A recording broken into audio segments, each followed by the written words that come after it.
Oh, There we go. I think we are live. There we go. He says, fingers crossed and all that. Yeah, we are. I've just got a plush notification. Have you plush notification? Right. Okay. It's very plush. That's John. That's being downloaded to the NAS drive as we speak.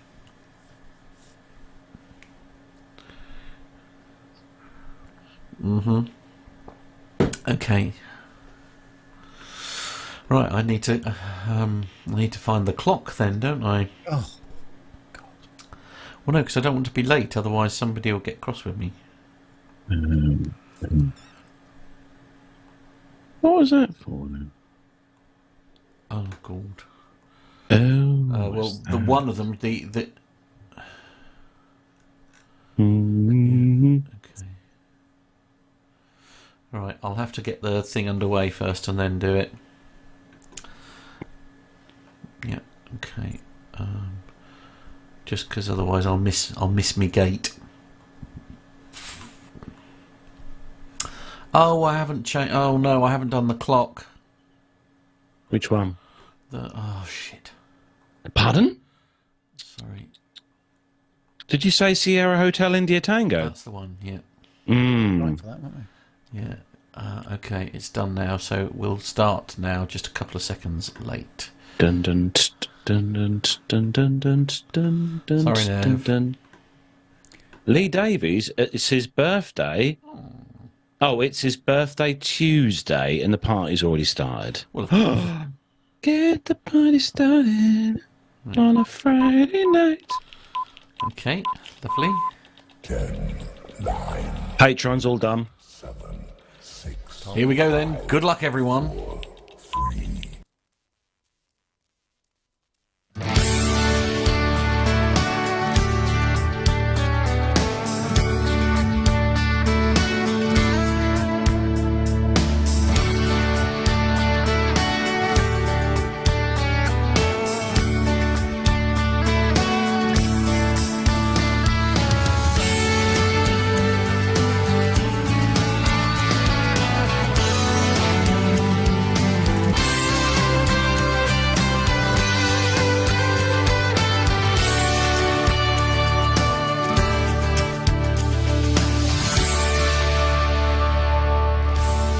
Well, hello and welcome to episode number 455 of the Plain Talking UK podcast. In this week's show, we've got disruptive behaviour from both humans and bees, and we bring you the first segment of our visit to the Museum of Flight at East Fortune in Scotland.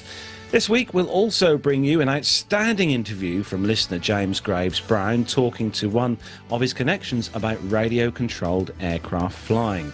And instead of the military this week, we'll pay homage to King Charles's flying career. Joining me on the show this week, as always, over in the P2K Master Suite studios with a huge bottle of beer, it's Matt Smith. Hello. Sorry. doing several things at once. Come back to me, would you? Come back to you. Yeah, He's please. not here. No. But joining us across the fields, the rivers, the dales, the many glorious buttercup-filled fields in the UK, it is, of course, Neville Bounds. Yes, here we are, back again. Wasn't around last week due to operational difficulty. Well, had a new grandson since then. Mrs. Neves had an operation on her hand since then. And I've been working all week, which has not been helpful for anybody. But I am now back and I'm ready to give you my full attention. Looking forward to the show tonight as well. Lots of great stuff on it. So, Of course, yes. of course. Let's not forget, Nev, that you did appear in last week's show. Yesterday, honestly, it feels like yesterday because we were talking. We were talking about the old BA safety video, weren't we? Oh yes, Yes, indeed. That, Yeah. I did listen back to some of that, and yes, it did generate a lot of comment and interest. Although I have to say that I think most people that did comment, I feel completely vindicated my opinion about it. So I will. We're flying again next on the 18th of May. Off to Faro in Portugal. So we'll see if they do the safety video then.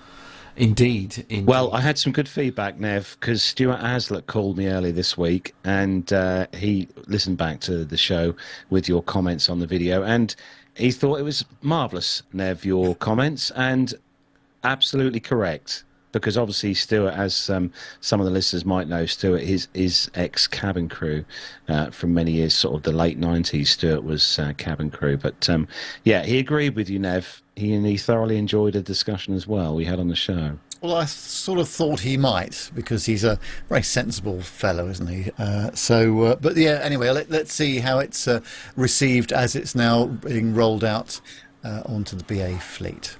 Look forward to that. Hearing your thoughts on that when you're on board the aircraft, Nev. And also joining us this week, and he's got a glorious background. I think he sprouted some wings, as he is our resident pilot on the show. Of all things with wings, it is, of course, Armando. Hello, everybody. Hello, everybody in the chat room. I'm sure we're going to get around to it, but the chat room has filled up quite nicely today. I will only be on the first 30 minutes of the show because I actually have to go aviate this afternoon. Quick trip down to Alabama and back. As you do. As one does, yeah. As one does, indeed. I would have a quick mention, actually, quickly, to someone who's joined us in the chat room. One of our younger viewers of the show, who's not far from where me and Matt is here. So, good evening, Oscar. He's catching the show, I expect, before he heads off to the land of Nod. So give him a wave, guys. Say hello to Oscar. I think he's got a late night reprieve because Elliot's busy doing something else, so he gets to stay up a bit longer, I think. Yeah, I know, it's all right for some. Carlos, can I ask a small favour? Could you bring your volume down ever so slightly, please? Oh, I am sorry. You're a little bit... Sorry for being always happy for you to be sort of dominant, but, when it's overpowering everyone else, it's... More on that later. Yeah, quite. Literally family show, please. Moving on. Moving swiftly on. So we've got loads of stuff, loads of content in the show this week, including, as we said at the top of the show, our video, the first video from our trip, me and Nev's trip to that museum on the BAC 111, which was very interesting, Nev, I say, including the smells. Yes, it's very difficult to describe the smell. Musty, I think, would be the one that would be the best description of it. Yeah, we're going to play that out a bit later on in the show. So, yeah, really looking forward to it. Really selling it to me. It's not in smell-o-vision. Okay. So that's a good thing. We should have bottled some up there, brought some back for Matt. Dear. But it is the beginning of May, as we all know, the 5th of May.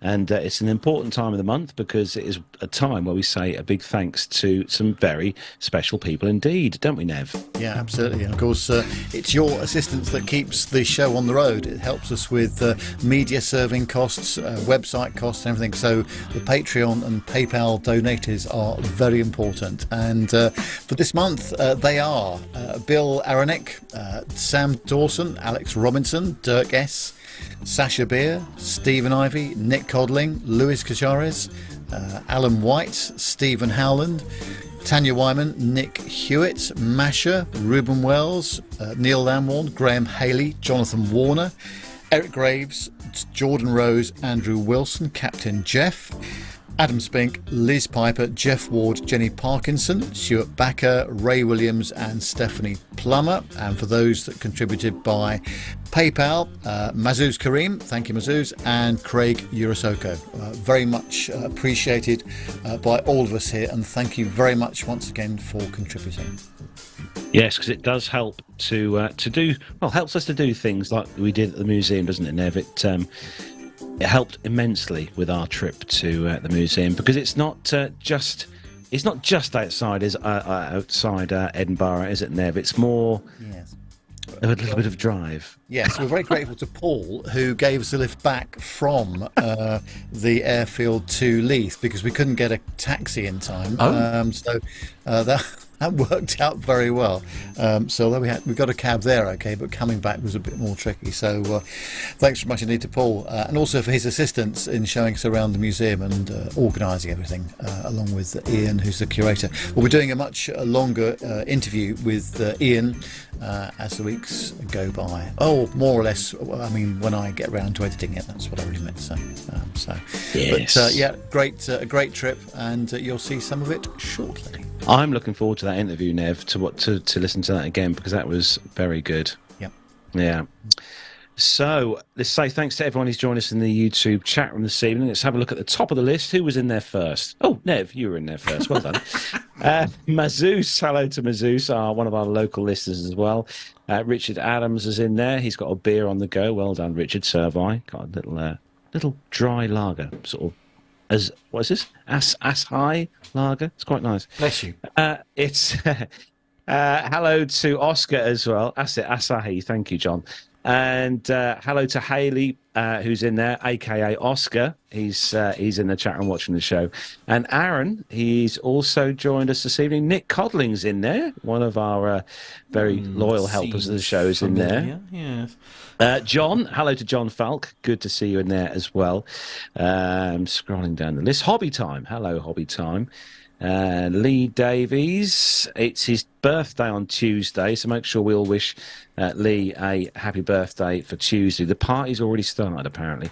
Fly152, he's in there as well from just down the road. Hello to you as well. APG Show, they've just dropped in to see how it's all done here, you know, how we start on time and all that. And I invited him to come on the show, and he said he's prepping, and I said, "You guys prep?" Okay. Well, quite, yes. Main man Micah. Yeah. Uncle Micah, hello to you. Mark Priestley as well. He's apparently Mark's just sold the house. It's time for a beer. Well done, Mark. Good to see you in there. And hello to everyone who's joined us. Don't forget, if you're listening to our voices on the world of iTunes or an audio podcast, and you want to see how beautiful we all look on TV, just join us on YouTube. Don't forget to hit the subscribe button and the bell icon. Wow. To be notified when we are live on air. And it does work, because I got the push notification earlier, so it does definitely work. But we have got tons of aviation news this week, so it's nice to have all the team here. So good. If all the team are ready, yeah, let's go. The captain has turned on the seatbelt light. Please take your seats and fasten your seatbelts.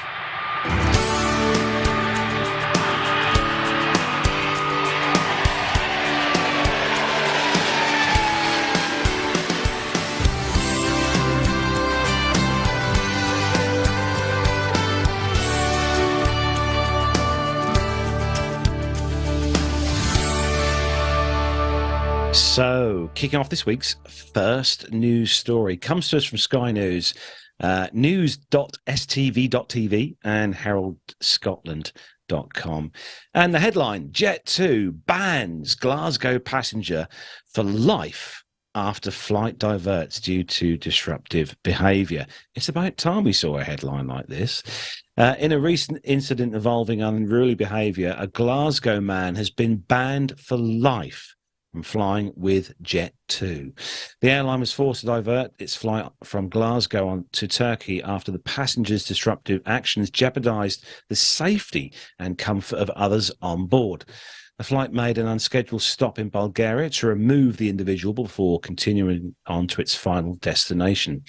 The man, who was on a flight from Glasgow to Antalya, reportedly displayed disgraceful behaviour that led to the diversion, according to airline officials. His unacceptable behaviour reportedly included the illicit consumption of alcohol, surprise, surprise, which prohibited on board, as well as physical and verbal aggression. The decision to divert the flight to Sofia in Bulgaria was made in the interest of maintaining a secure environment for everyone on board. And after the passenger was removed, the flight resumed its journey to Antalya. And Jet2 has a strict zero tolerance policy towards disruptive passengers, as it's not only compromises the well-being of fellow passengers and crew, but also potentially incurs additional costs, as we all know, for delays to the airline. And it's not the first time we've seen stories like this, guys, on the show. We seem to cover them fairly frequently, but this is one of the first that I've seen where someone has been given a lifetime ban for an airline. I mean, I think it's quite commonplace in the States, isn't it? I mean, I've seen a few bands, like, I'm trying to think, I seem to remember, was it American or someone like that, where there's been some bans put in place? I think it's quite unusual in Europe, I think. There's two different levels where one, the airline bans you, and they keep you from booking on their airline. And then if you are disruptive enough and you get involved with law enforcement, then you end up on the actual TSA no-fly list, which bans you from booking a ticket on anybody. So kind of two different levels here. Good. About time we had some punitive treatments. I would like to see the Civil Aviation Authority banning these people, not just the airline. Let's go the whole hog. You cannot have a situation where a disruptive passenger causes this sort of situation. I don't know how many more times we have to say it. It's a safety critical item, so don't do it. And if you do it, you're going to get banned. Quite. It begs a question. I wonder whether Ryanair and EasyJet, our other two big carriers here in the UK, will pick up on this guy's name and stop him from boarding their aircraft. Oh, I'm sure I'm sure there's a bit of a back channel WhatsApp thing going on somewhere unofficially. But yeah, can they though? I mean, I guess they can they though, because of the whole like GDPR thing here in the UK. Well, there's lots of unofficial ways of doing many things. In fact, I spent the last 61 years of my life doing that, so and I've got away with it so far. No, I mean, his name is out there in the public domain, and people will know who he is. Oh, yes. Need I say any more? Well, oh dear. No, quite. Don't then. We'll see another one of these stories next week. Right. Moving on. Armando, you've got the next story all about pilots' health. Yeah. Well, this was something that has made it, I guess, around the aviation community now, and specifically in the military community. There's a sort of a second part that I won't talk about. Maybe I'll talk about it on a future episode. But there's a new study that just came out that many pilots are avoiding medical professionals due to the fear that revealing their health problems will lead to the loss of their pilot certificates. Now, this is not new. I think this has gone on for a long, long time. But according to this study, 2/3 of military and paid civilian pilots answered yes to at least one of the 4 survey questions that General Aviation News put out, addressing their reluctance to seek formal medical advice about their health problems. So obviously knowing that they could be grounded, which could have negative occupational, social, financial repercussions, pilots see disincentives to be truthful about their health care. That's a quote from the study.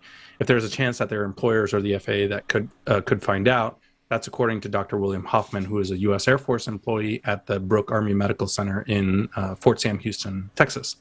So the survey was conducted in 2019. Hoffman found out that 75% of pilots worried about seeking medical care due to the concern for their career or their hobby, right? Because we're talking about different class medicals. So this new survey that they conducted expands this previous research by asking about specific aspects of that reluctance to seek medical care. So the pilots were asked to agree or disagree with several statements such as, quote, sought informal medical advice for fear of certificate loss. Another one was flew despite experiencing a new symptom, whether physical or psychological, that warranted evaluation. Third was did not disclose prescription medication use.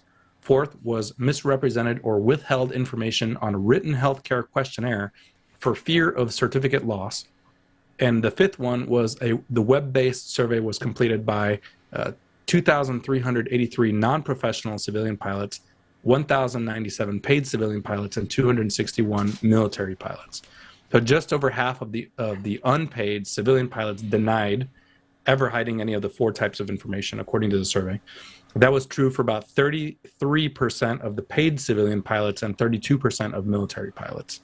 The survey also found out that 6.8% of the pilots said they had not disclosed prescription drug use as required, and 16% acknowledged that they kept new symptoms secret.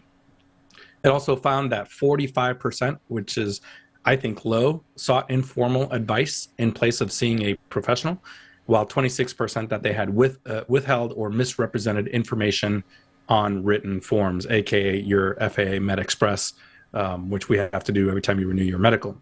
So very few of the pilots, just 2.2%, admitted that they had been completely honest in all four types of this reluctant categories.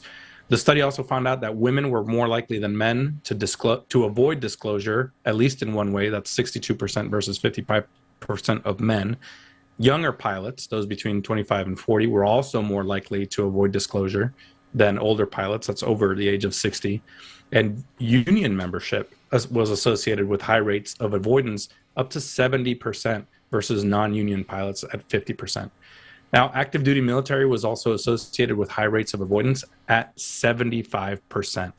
So what does this mean to us? This is a huge thing, and I have a personal issue with this because right now there is an effort on behalf of the FAA that they are cross-referencing their records with the Veterans Administration here in the United States. And I don't know if it's specifically targeting veterans, but this effort certainly seems to do so, where if you have received any kind of disability benefits from the Veterans Administration, so service connected, that could be anything from like bad knees to arthritis to, as far as PTSD or psychological conditions, or maybe even just a combat injury or non-combat injury. If you didn't declare that to the FAA, they have taken enforcement action against people. We have talked about this on the show before. I think anybody, and Carlos and Matt and I think we had a small discussion a couple weeks ago about,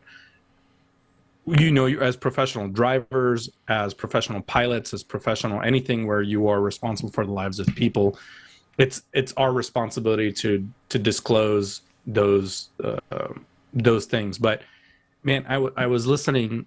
It was one of Aviate with Shasta.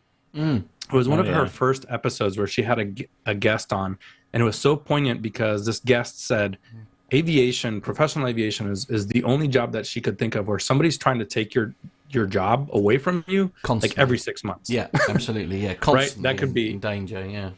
Yeah, that could be your check rides every 6 months, your medical every 6 months or a year or every 2 years or 5 years, depending on your class of medical. Just day-to-day operations. Basically, it's a job where everybody's trying to take your job. And this is just another thing that this is an easy way it is common for pilots to separate their general practitioner, their family medicine versus their FAA doctor. And sometimes those two things don't cross. And this survey is pointing to the fact that the FAA has created such an environment. I guess I'm not blaming the FAA, but there is such an environment that people do not feel comfortable, myself included. If I were to declare any condition, whether it's the most benign condition, I know that if it falls under the aeromedical examiner guide as something that they can't issue a medical, that has to be deferred, that's my job gone for 3 months, 6 months, 9 months until they come up with a determination. So it's just a terrible problem, and so I hope the FAA is taking a look at this. Forgive my sort of prying, being nosy, I guess, here, Armando, but is it possible to get like insurance against these things? So the closest thing, and this is actually encouraged, is organizations like the AOPA have a pilot protection to legal services, and obviously if you've been declared, if you're in the 2% of pilots that have been completely honest and you're declaring everything, then you have nothing to worry about. But if you fall in any other category, because it is such a high interest item or a special interest item right now, you can participate in the AOPA legal services plans, and there's different levels depending on what whether you're a private pilot, commercial pilot, instructor, things like that. And that could be your avenue where if the FAA were to ever question you, the first thing you do is say, talk to my lawyer. Wow, okay. As straight in like that, no sort of messing type sort of, wow, okay. Yeah. Interestingly enough, Fly152 is saying that for private flying, if you're not going into Europe, you can avoid a medical altogether if you're worried and self-certify your medical for free. Wow. I assume that's sort of like private flying, as in just like flying a little, let's say a Cessna 150 as an example, I guess. Well, and we have some avenues here. So like basic med is an avenue, but you have to have previously held a valid medical. Before you can be issued a basic med certificate to go fly essentially a light aircraft. Wow. Okay. Gosh. Well, it's probably not the last we'll hear of this story. Just going back to somebody's going to get really cross here, I think, with their mum. But there we go. Look, he's busy watching on his iPad. Look. Oh. Hello, Oscar. Probably shouting at mummy about now, I would say. Anyway, we go. Right. Moving on. Matt, you have got the next story. All about we've talked about this before, haven't we? A long while ago on the show. Urban air mobility.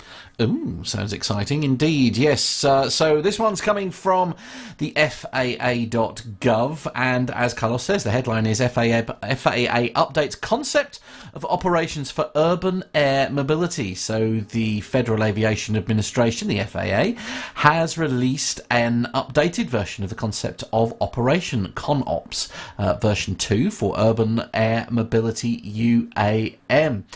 The document outlines the agency's approach to integrating UAM vehicles such as air taxis and drones with the National Aerospace System.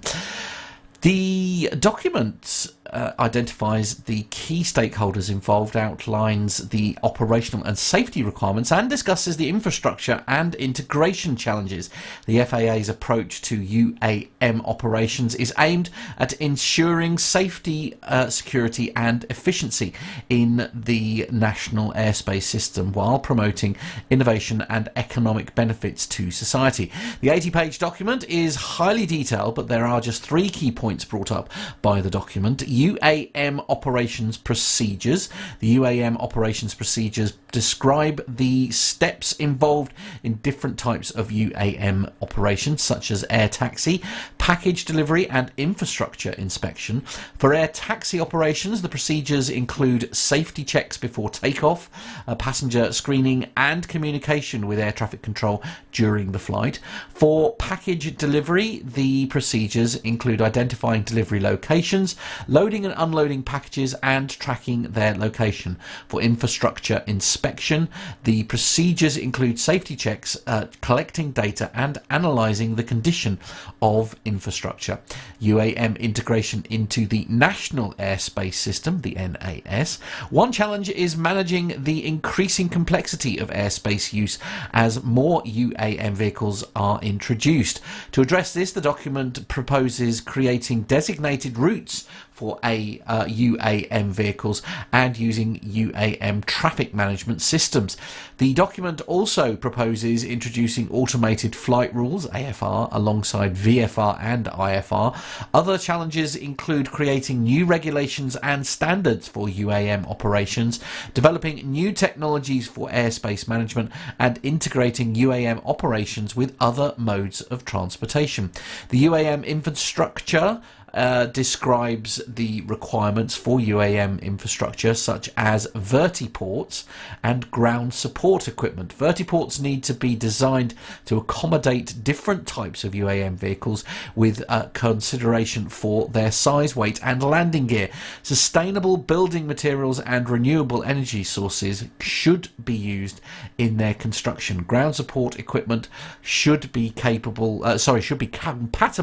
with multiple types of UAM vehicles, as well as other aircraft standardization and interoperability of UAM infrastructure. It is important for seamless UAM operations across different locations and jurisdictions.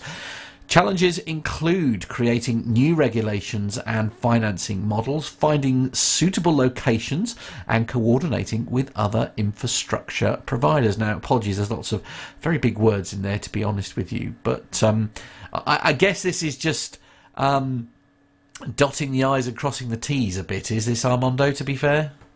Yeah, this is like, it's coming, like winter is coming. Brace yourself. Yeah. Geez, how many years have we been talking about this kind of the urban air mobility and all these kinds of drone operations, it's just a sign that it's coming down. You're down the process, pretty far down the process when the government is getting involved and starting to make rules. So. I was just thinking it's more acronyms for you to learn, Matt. Thank you. Yes, I'm always grateful. No, it's a really interesting story, actually, because I mean, this is something that I do have a bit of a sort of interest in and a passion, because I love like the drones and all that kind of thing. And for me, this really is an extension of that, isn't it? Where the drones it's basically a drone, but it's just much, much bigger, and it's got, it's capable of carrying much more stuff. It can carry people and stuff like that. So actually, I think it's a really interesting story, personally. Could have done with this morning, driving through Dis. Oh, really? An urban air taxi. Anyway. Right, okay. Very good. That's what I like to hear. I'm sure it's like self-driving vehicles and lorries will soon be on the roads, or you're going to have to update the road rules for that. The government will, right?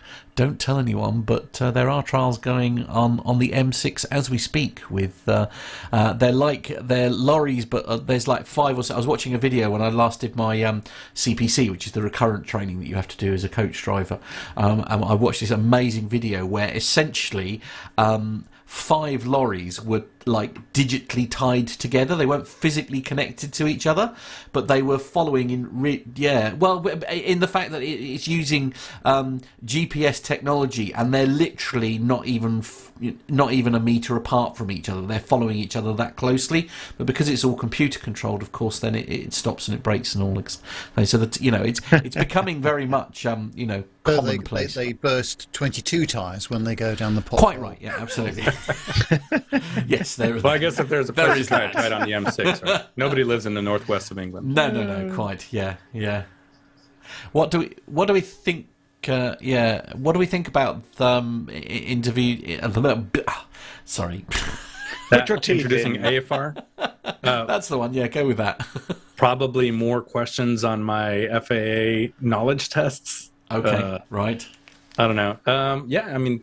So for Mr. Joe Blogs here, what is the difference between those various acronyms? Well, I think we've pretty much talked about VFR and IFR, so visual flight rules and instrument flight rules. Yep. Those are flight rules that has actually nothing to do with the weather. Excuse me, that is my cue to go.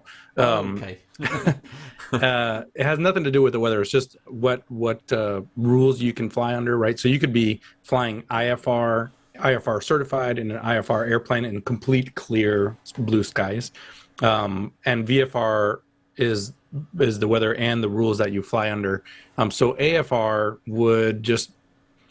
would almost be more targeted towards your manned air assets.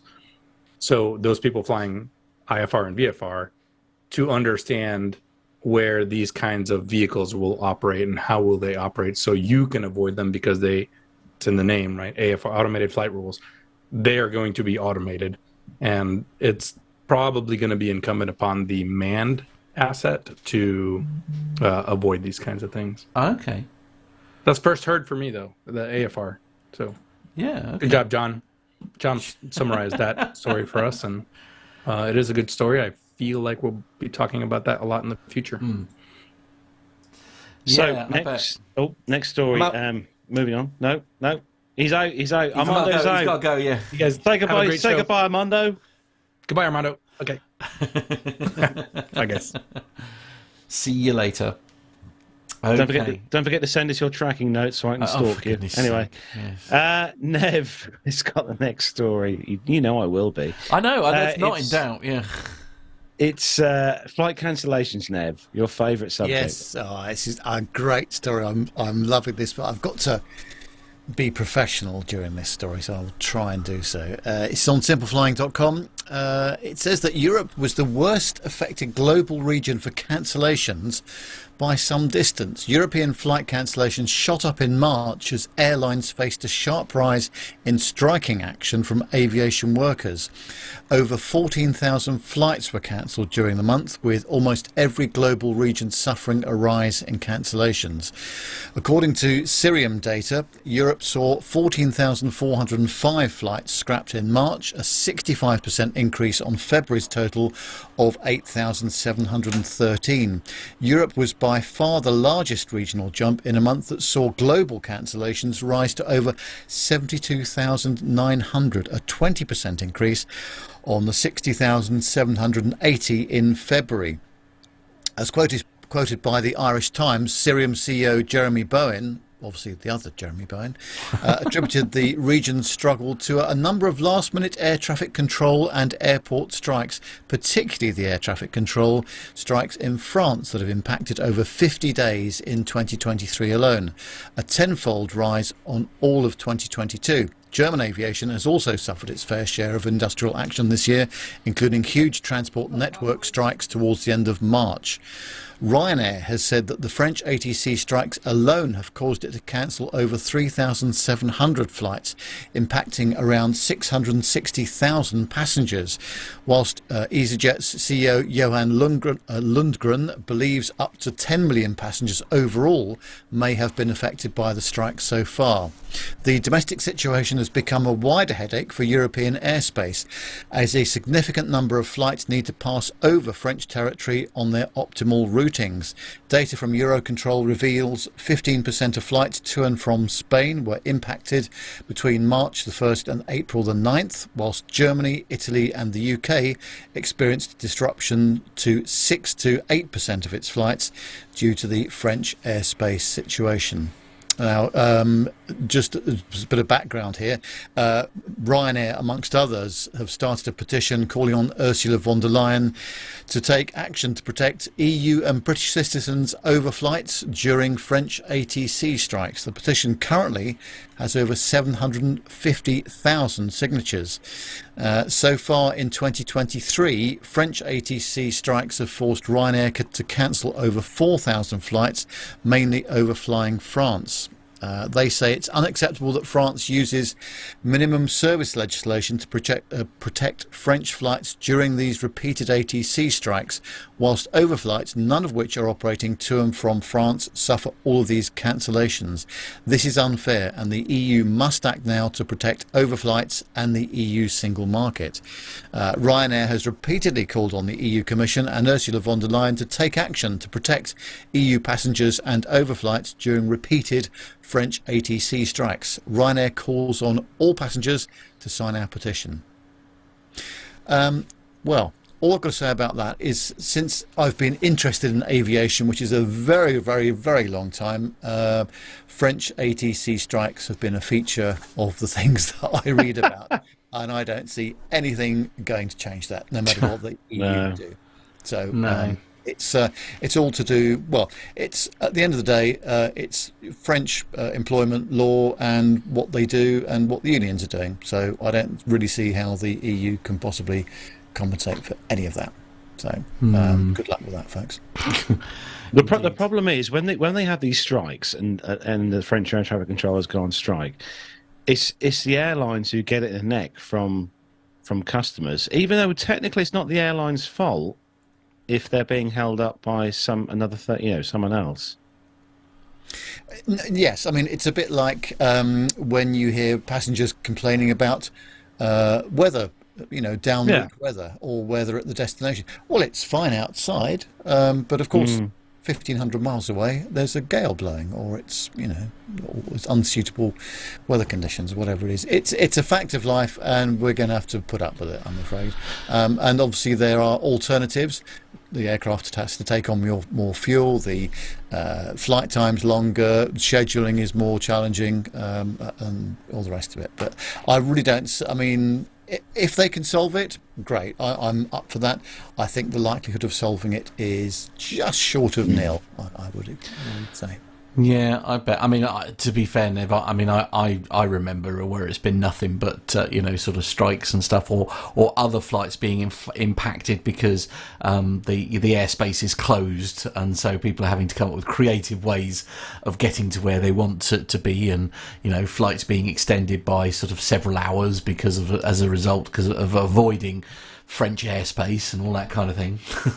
Now we're we're not being sort of anti-French here, because there has been industrial action in other parts of Europe as well. Yes, We absolutely. talked about Italy and Germany, and UK's had baggage handling issues and ground operational issues generally recently. So it's not just about this, but obviously it's quite a big thing, isn't it? So Yeah. Yeah, Germany as well. John was saying in our ears there, but it's just sort of trying to find the sort of solution and that really. But that is no different to what's going on here in the UK. Obviously, there's a lot of striking going on and that, and they all have very good reasons. Heathrow security strikes, I think, was it yesterday or today? I think there were some strikes going on at Heathrow, and some more in the pipeline into next week. All I would say about that is, in my experience, when there's been a security strike at Heathrow, if it's to do with border force, not anything else, but if it's to do with border force and they bring the army in, those queues go down extremely quickly.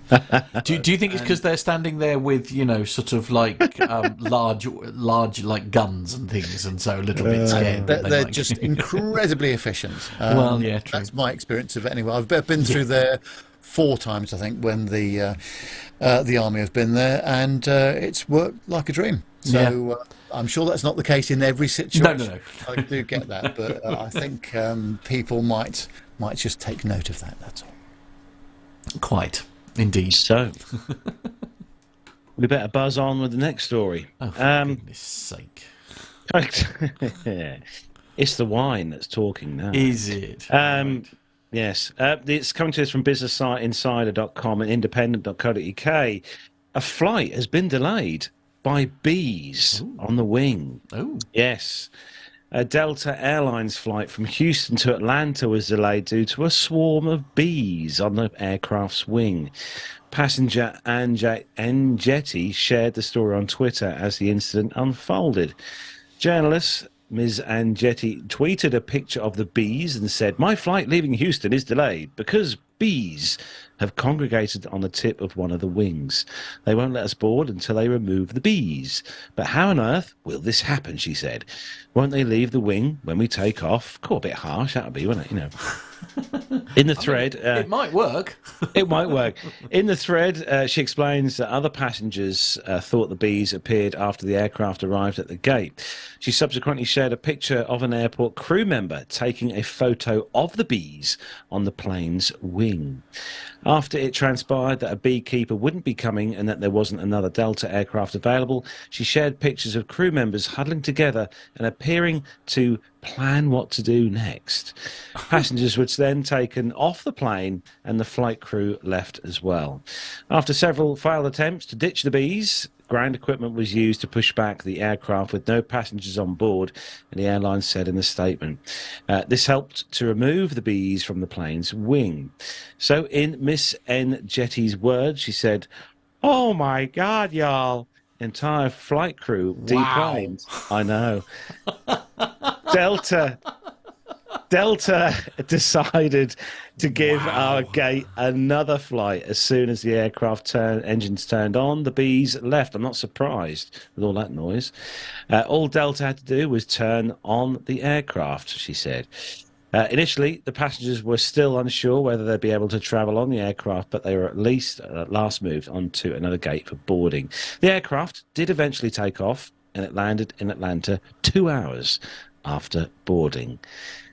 I mean, in this situation, we've got in the UK, we have hundreds of beekeepers, don't we, all around the area? I mean, I know a couple myself, people who keep bees, but perhaps this is something that we need to sort of have on at all airports across the globe now, as a resident beekeeper. Right, okay. Main man Micah is saying, but I guess the stinger is they had to wait until they could get them removed.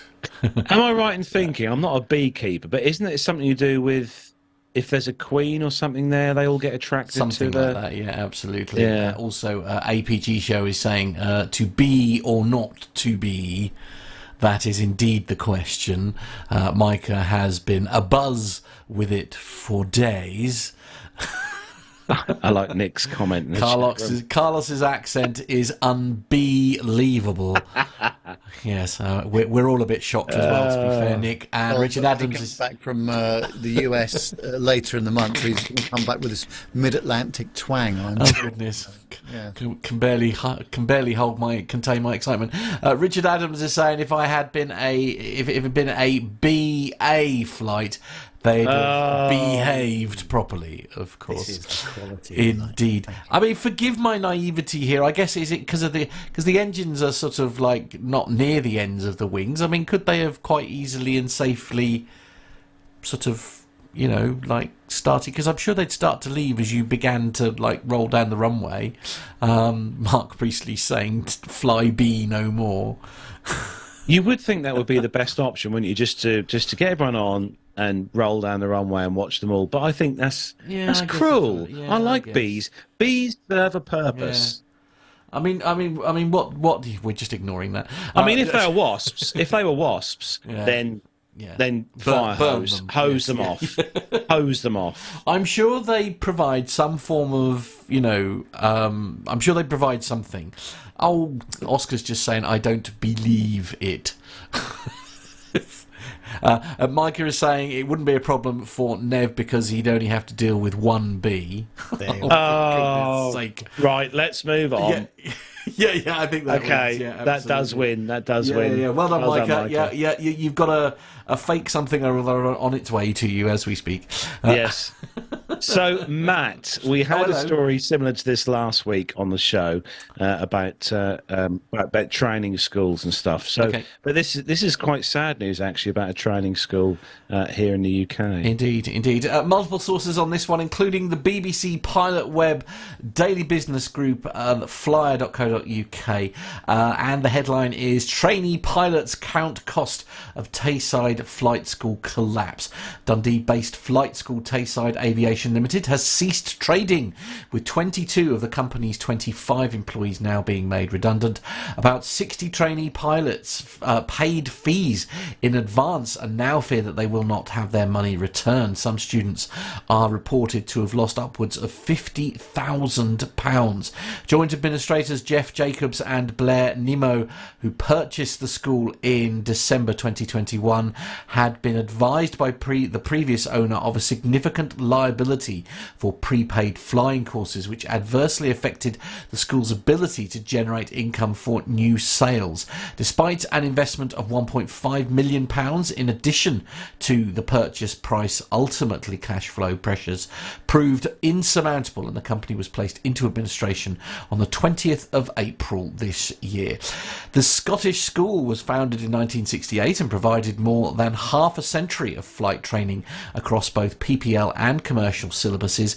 It also delivered the RAF Air Cadet Pilot Scheme, ACPS, for over 30 years, a programme sponsored by the RAF as one of the amazing experiences offered by the Air Cadet organisation and described by the training provider as the most important first step into flying solo. However, help may be at hand for affected trainees, with various organisations making offers to assist stranded students. However, Bristol Ground School BGS and Modular Pilot Support Community Wings Alliance have both stepped in to offer their support to students left stranded partway through their courses. Describing the situation as shocking, Chairman of Wings Alliance and founder of BGS announced Bristol's ground school offer to complete ATPL theory training for any Tayside students free of charge, exclusive of the CAA exam fees. Affected students are also advised to contact info@wingsalliance.eu for further information. Goodwood-based upset recovery training company Ultimate Fly have also announced materially discounted courses to affected student pilots who can apply to info@ultimatehigh.co.uk to discuss their situation. I mean, this is desperately sad, isn't it? I mean, we were only literally talking, I think it was last week, how inordinately expensive it is to become a pilot in the first place. And I mean, this is just awful, isn't it, really? I mean, Nev, you know, I mean, they can't do it for free, obviously, because these courses are expensive for a reason, I know. But, I mean, surely these poor students are still going to have to sort of, you know, pay even more money for something that's already really expensive. Well, this is the trouble, isn't it? When you take, you know, you give your money to a flight school, you don't even begin to think that, you know, the operating company may have problems. I mean, obviously you do some research on it beforehand, but of course you that money's already been paid. Yeah. So trying to find more funds in order to continue your learning and the coursework is just horrific. It's just a given, isn't it? That, you know, it's a bit like if you take a mortgage out on your house. You know, imagine something going wrong with the you know, the mortgage company, and they say, "Oh, you've got to pay again." I mean, that would be ridiculous. But of course, in many cases, the amount of money that the flying schools take, I mean, they are, you know, large sums of money across multiple students, and if something goes wrong with the company or the formation of it or the way that the finances are handled, that's absolutely horrific. So I feel very sorry for everybody involved, but yeah, it's a salutary lesson, isn't it? You know, just bearing in mind that when you're paying your money over, you need to do the best research you can, and maybe these people did all of those things, but things can still happen, unfortunately. But, and this is the thing, isn't it? I mean, where do you go with this? How do you stop? You know, as you say, I mean, companies by definition are very good at sort of, you know, even if directors and things are putting, you know, money into their own hands, really, unless it's obvious that they're not paying their bills, if you like. Well, I mean, it's very difficult to know. There are very strict rules about being directors of companies and all the rest of it, and you know, there's no wriggle room for things. Well, if things do go wrong, you know, at the end of the day, the directors are liable for it potentially, but.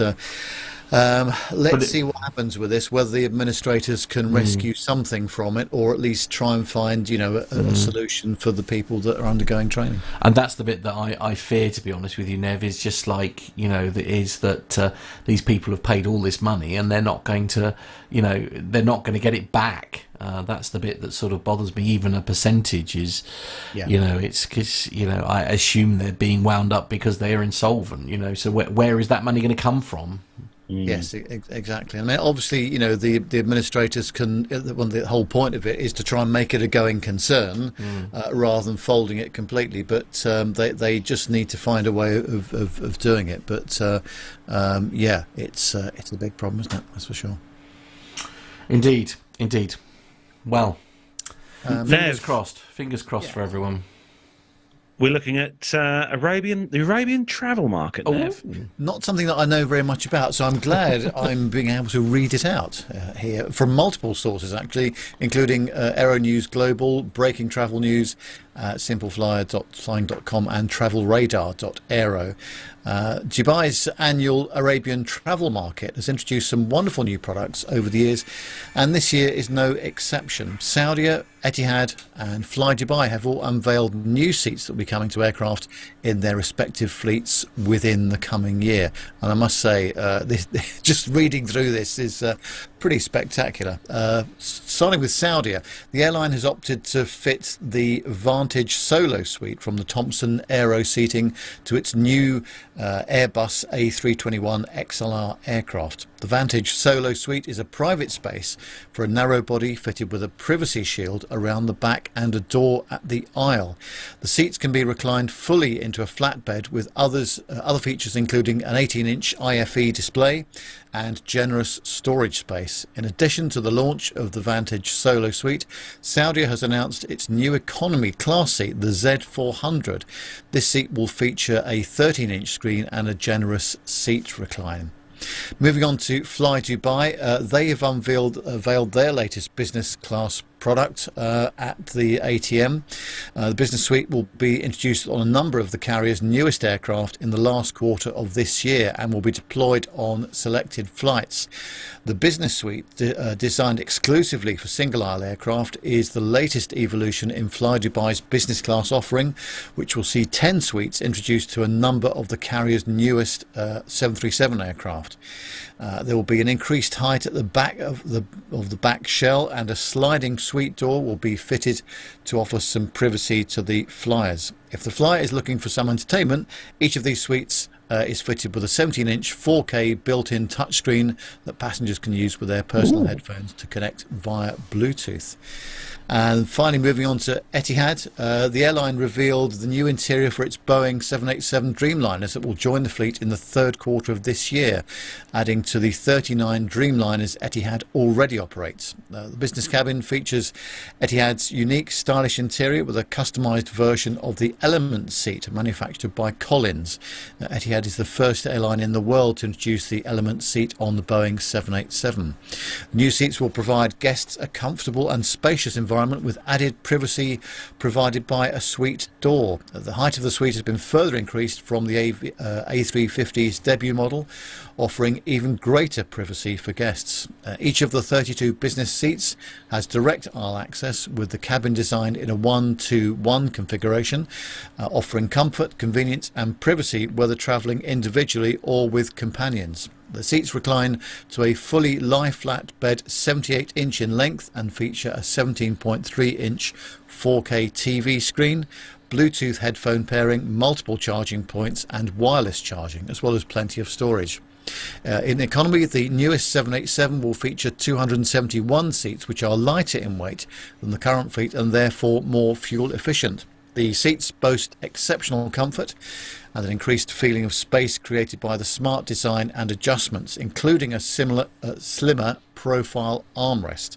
Guests can also enjoy an extensive range of entertainment on the 13.3-inch 4K touchscreen monitor, including a convenient USB charging port. Well, 4K is the name of the game with this resolution, isn't it? It's also interesting to see that these other airlines are putting these suites into single-aisle aircraft as well. So on the 737 in the case of Fly Dubai. So that's quite interesting. But yeah, the amount of functionality and comfort that you can now get in these business suites is absolutely phenomenal. And there's obviously a definite desire on the part of the premium passengers for some extra privacy, which is why they've been designing these suites, and BA have got this with their club suite as well on their longer haul aircraft. So yeah, fascinating to see it. Absolutely brilliant.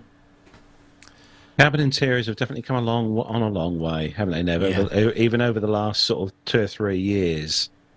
Yes, with the airlines. Yeah, be interesting to see the video later on of the BAC 111 cabin interior and how that matches up with the latest A350 with all of its bells and whistles. The comparison will bigger seats, thicker foam padding. Well, there is that, absolutely. Yeah. Anyway. Yeah. So we'll see. Yes. Moving on to the next story. And this is quite good. I like this one. When I found this one earlier in the week, it was quite interesting. It comes from the bbc.co.uk, so we know it's always going to be a good story. And a rare 1940s aircraft arrives in the UK for restoration. So a post-war passenger plane, one of only 6 of its kind remaining in the world, has arrived in the UK, where it will be restored and put on display.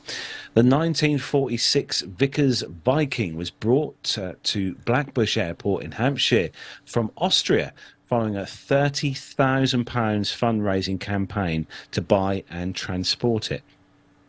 Although the aircraft will not fly again, Blackbush Heritage Trust hopes that one day will be able to taxi at least. It plans to make the restored aircraft the centrepiece for a new heritage centre, and Mark Griffiths, a founding trustee, said if you have come down here in the 50s and 60s, there would probably have been 3 or 4 Vikings on the ramp taking passengers all over Western Europe. He said, "We want to tell the story of the operators and the people who flew and worked on the aircraft." The former British European Airways, or BEA airliner, registration Golf Alpha Golf Romeo Whiskey, or named Vagabond, received a traditional water salute as it was brought onto the airfield in a series of low-loader trailers on Tuesday this week. Charity trustees and volunteers travelled to Bad Voslau airfield south of Vienna last month to help dismantle the aircraft ready for transportation. It had previously been leased by a McDonald's restaurant in Vienna where it was used for children's parties, so volunteers also had to strip out air conditioning units and restaurant fittings before it could be brought back to the UK. Captain Mike Bennison, who flew the aircraft nearly 60 years ago, said he was ecstatic. "It's like people who fall in love with a car, and I never thought he would see or never see it again," he said. Built in Weybridge in Surrey, the Viking was based on the Wellington bomber and carried around 20 passengers. And although it has not moved several times, Romeo Whiskey has not flown since the late 1960s. Now, I don't know whether you have any pictures of that, Matt, but there are pictures on the story. Yeah, I'm on trying the links of that. Got a bit of a glitch, but it's a proper. I mean, this is old school flying from back in the day. I don't think I think it was an upgrade from the wicker seat days, Nev, that we saw in the museum when we were over in Edinburgh. But it's still great to see. It's like a kind of like a. Try to describe what it looks like. It's kind of like a mini DC-3. Yes. Yes, exactly right. Yeah. Yeah, like a baby DC-3. Yeah. But it's good to see that it's going to be in the museum anyway, being looked after and restored. It's always good, and it's actually something that me and Nev were very impressed with as well, wasn't it, Nev? Over at the museum in Edinburgh, is how well maintained and restored all the aircraft were there. Yeah, we had a long chat with Ian Brown, who's the curator at the museum up at Edinburgh, about aviation heritage and the protection of it. We had quite a wide-ranging discussion actually regarding that. So we'll be bringing that to you in the coming weeks. But no, it's great to see this aircraft available again, isn't it, for people to look at and to enjoy. Yes. Now, Matt, you've got the next story. And it's something I've never thought I'd read ever, although it's not going to be for a few more years yet. But Airbus are finally getting on the freighter train. Well, quite apparently so. So, from various. From Flight Global, this one, sorry, and the headline is Airbus A350 freighter entry into service slips to 2026. Airbus has announced a slight delay to the entry into service of the A350 freighter, now scheduled for 2026 instead of the previous end 2025 target. Despite this adjustment, Airbus maintains its industrial targets for other programs, including the A321XLR, the A320neo family jets, the A220, A330 and A350 variants as well. The delay in the A350 freighter service entry is attributed to overall program execution rather than any specific supplier issue. Airbus chief executive Guillaume Faury emphasised. Say that after a pint. I have emphasised that the shift is a matter of a few months and does not constitute a baselining of the schedule. Recently, the first components for the freighter were produced at the Airbus Atlantic plant in Nantes. Airbus continues. Sorry, what was it? Sorry, I've said it wrong. Apparently, I say that again, John. Nantes. Okay, apologies. Airbus continues to progress in its other projects with the A321XLR's long-range single-aisle project expected to enter service into the second quarter of 2024.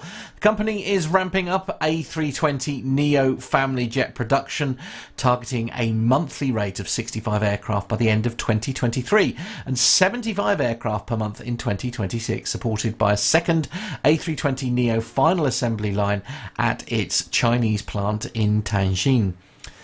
Additionally, Airbus aims for monthly production rates of 14 A220s by the mid-decade, 4 A330s in 2024, and 9 A350s by the end of 2025. You know what, I've got to say, right, Nev, what do you reckon? The 777, right, has been a fantastic freighter for Boeing, made them a fortune, as has the 76, to be fair, and the freighter conversions. Airbus are now going to step in with the 350, which is a similar size to the Dreamliner, I suppose, or the 777 in a sense. But what do you think? The market has already got the aircraft it needs. Do we need a... Yeah, but don't forget, it's operating costs is the name of the game. Fuel efficient engines, which the 76 certainly does not have. 777 slightly better in terms of fuel economy, I would have thought, but the A350, I would imagine, is very fuel efficient. So they're trying to reduce fuel costs, I would imagine, and maintenance costs as well. But they are late to the party. Absolutely, yeah. So they've obviously identified this market, and you know, the very large operators, you know, the DHLs, UPSs, and Amazons, and all the rest of them, you know, will be shipping things around the world for many years to come yet. So they need to find less expensive ways of doing it, I would imagine, and this is a good way of doing it. But it's interesting that they were not one of the first to offer, you know, freighter aircraft with this sort of specification. No. So, yeah. And sticking with you, Nev, on the next story. Yes, it's on the businesstravelusa.com. Interesting story, this. Greek-Venezuelan entrepreneur and aviation enthusiast Stephen Kaloutros built a world-class collection of 3,500 airplane models and is now opening the SKS Flight Museum in Panama. He's devoted his life to collecting airplane models, but also as a private pilot, he's built his passion for these small-scale replicas into a world-class collection, now opening to the public. And as a university student pursuing calculus and advanced engineering, he used his free time to visit the hangars of his country's former national carrier Viasa. There, through an internship, he was granted access to maintenance rooms and even the jump seat of planes as big as the DC-10 on journeys to Europe. Well, he started his collection when his mother brought him two British Airways models, a 737-200 and a 747. What a fantastic choice. Painted in the airline's iconic Negus livery, followed by a 747 in Olympic Airways colours, respectively gifted by his uncle. He used to be president of the airline, Kaloutros told Business Traveller during an exclusive pre-opening visit to his museum. Since then, I knew that collecting planes would be an important part of my life, and here we are today, 3,500 models later. Well, as an avid traveller, he's been on some of the world's most memorable trips, including Singapore Airlines' longest flight to New York, and he's visited 103 countries. I was always booking round the world tickets, he says. On every trip, I hunted for that model that I knew I was missing. My collection grew bigger and my ambition never ceased. In 2003, he was cataloguing his boxed airplane models. The idea of opening a museum came to light, and I had to do something with them, he said. I had so many, all in pristine condition, it would have been a shame to just keep them stored. His commitment grew after chatting with other world-class model collectors, most of whom had their planes either stored or displayed in ghastly conditions, and it pushed him to do the exact opposite, to exhibit them in the best possible way. Well, that's when he devised plans to create a museum based in his basement in Caracas in Venezuela. But due to the growing security and financial instability in the country, he moved to Panama City with his wife and children, putting his museum dream on hold while seeking shelter in a country that then welcomed him with open arms. I brought my family and my dreams of opening a museum to Panama, he says. We designed a building shaped like an airplane wing with plenty of space for all my planes. We hired a construction company and secured our funds in a Panamanian bank. But then the construction company folded and we lost everything. At the time, he felt the efforts behind his 45-year collecting spree have been futile. I pitched donating my collection to Panama City Airport, but that idea never materialised. Well, with his collection still stuck in Caracas, he gave it one last shot. After meeting with Roger Jarman, who's the owner of Atlantic Models in Florida, he agreed to purchase several more airplane models, noses and tails. But the most critical item he was after was a gigantic 1/3 scale model of an embryo E190, the crown and centrepiece of my collection, he says. The model was intended for the Brazilian low-cost carrier Azul, but David Neilman, the airline's founder along with JetBlue and Breeze Airways, was the mastermind behind creating these large-scale models, ordering 3 from Atlantic for his 3 airlines. But thanks to Jarman, the last plane landed in Kaluthros's basement. After such an effort, I had a personal kick to it, he said. It needed to be mine. Well, now opening to the public, the 4,300 square foot basement boasts a collection of these 3,500 models, showcased in an industrial setting with grey cement walls and superb lighting, impeccably presented by aircraft type. Welcoming guests is a column wrapped with glass shelves that display the collector's most precious pieces.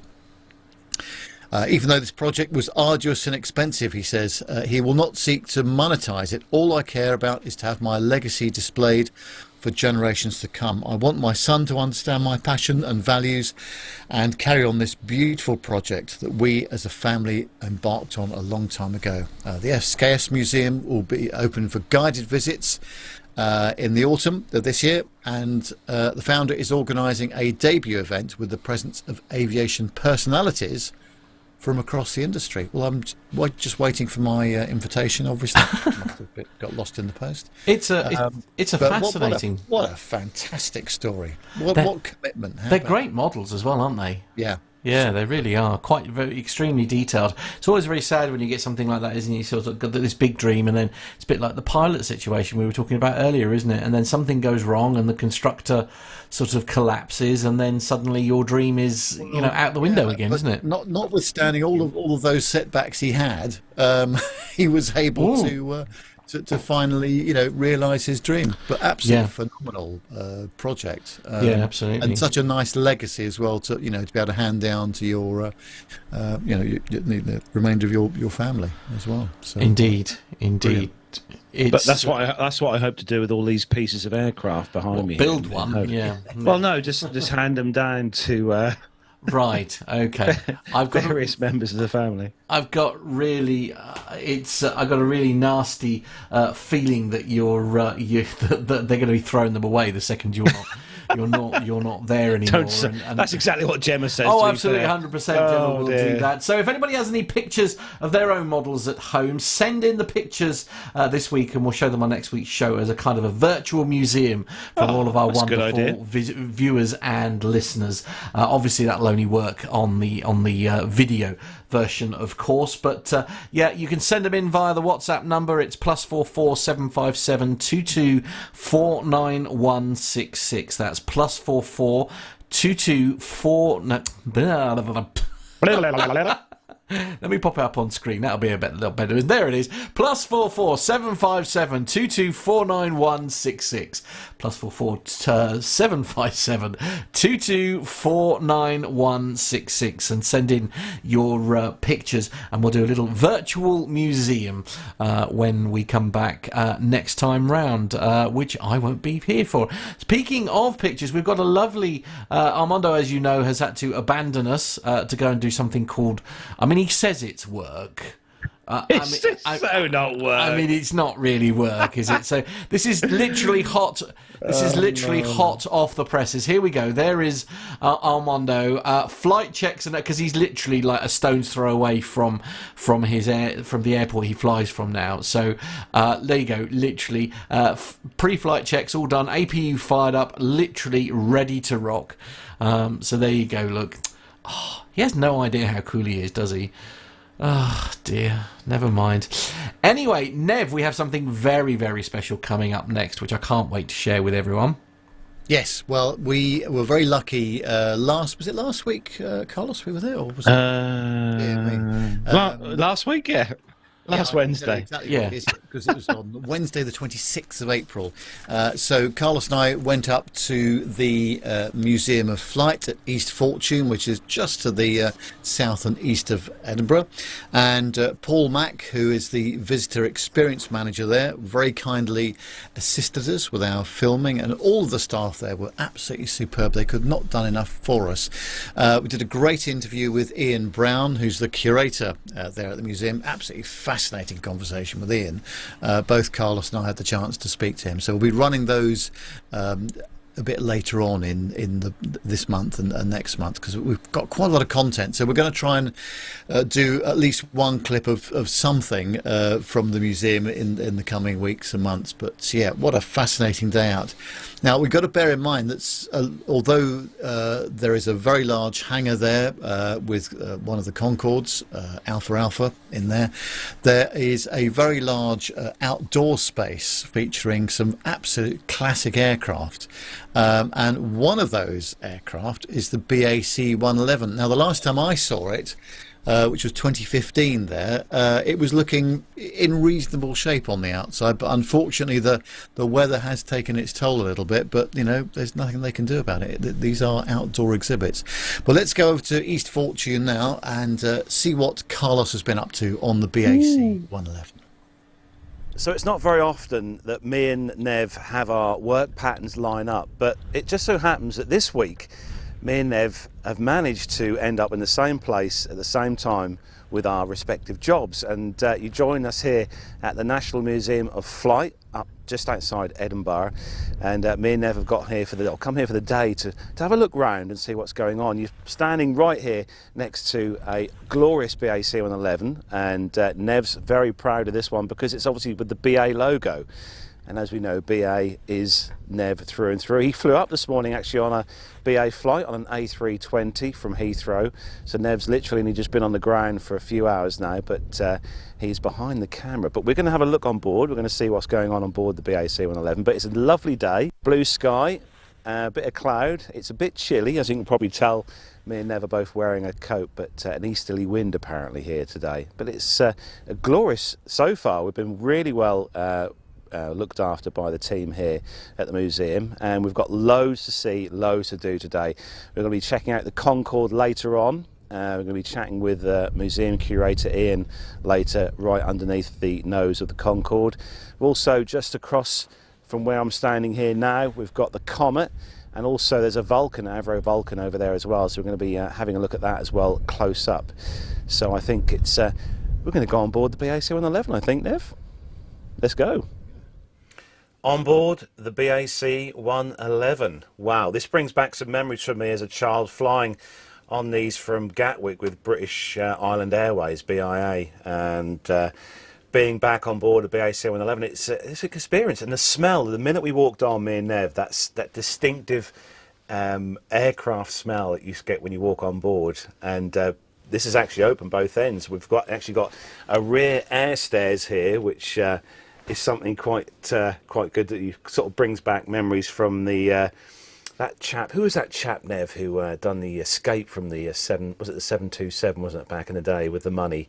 I forget the name now. It escapes my memory. But we'll go have a look at the seats in a moment. But if we have a look at the seat, the legs or the actual space between your knees and the seats in front was slightly different back in the days when this aircraft was flying with British Airways. I'm just near the rear galley area here at the moment, and we've got a toilet at the back here, which is always handy. Galley service area here. There's also one at the front as well.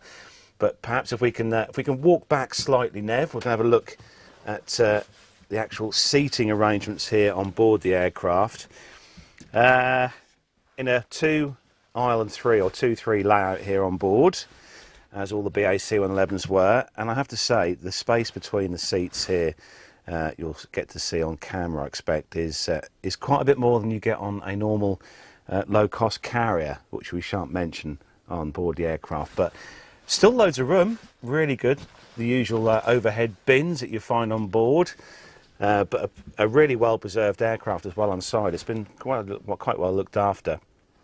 Slightly weathered on the outside, but still showing the BA logo as it should do. We're going to take a walk up to the business end of the aircraft. We make sure Nev doesn't fall over any seats here. But it's a great nostalgic look at what flying was like back in the early 80s. Overwing exit seats just here now. Stacks of legroom here for those sitting here over the overwing exits. 2 overwing exits on the aircraft. And we're just at seat row 11 here, moving our way forward through the aircraft. No IFE, as we could probably tell on the aircraft of this age, so no seat back screens on here. But the usual, one thing we notice here is the ashtrays. Remember these from back in the day when you're allowed to smoke on board aircraft? And the recline function, which you obviously don't get on most aircraft nowadays, something which you had on here. But seat pitch, I mean, we're talking a good measurable seat pitch on here, and plenty of space for you to sit here on board the aircraft, but still wearing the same seat coverings as it had when it left BA many years ago. We're going to take a look on the flight deck now. For those of you who've perhaps never seen the flight deck on the BA C111, we'll ask Nev to have a quick look round on the flight deck here, and we'll have a look at that right now. So the aircraft me and Nev are currently on was Golf Alpha Victor Mike Oscar. The BAC was delivered to British European Airways on the 27th of November 1968. On the 1st of April 1974, ownership moved to BA on the formation of the airline, and the 111 aircraft were given names of local authorities, and Golf Alpha Victor Mike Oscar was named Lothian Region. So Mike Oscar was withdrawn from use in December 1992, and in March 93 was transferred to the BA collection at RAF Museum, Cosford, for preservation. In 2006, British Airways donated the aircraft to National Museums of Scotland, and the aircraft was dismantled and moved by road and to resemble its new home here, and reassembled on site at the museum where me and Nev currently are here. Powered by the Rolls-Royce Spey engines with the formidable hush kits, as we'll see on the rear of the engines from back in the day. Because as we all know, these engines were not renowned for their quietness at all. But no doubt a great aircraft to fly on. I have many good memories of flying on the 111 as a child on to destinations such as Tunisia, I can remember. And I'm actually, where I'm standing now is right next to seat 1A. So we'll get a shot here. For those of you who are members of the show will know. Unfortunately, though, seat 1A seems to have a slight issue with a window missing. But nevertheless, Nev would be sitting here. Plenty of room to put his magazine of choice whilst he's flying. And yeah, it's great overall aircraft. Really impressed with this, really impressed. But thanks again to the team here at the museum for allowing us on board this BAC 111.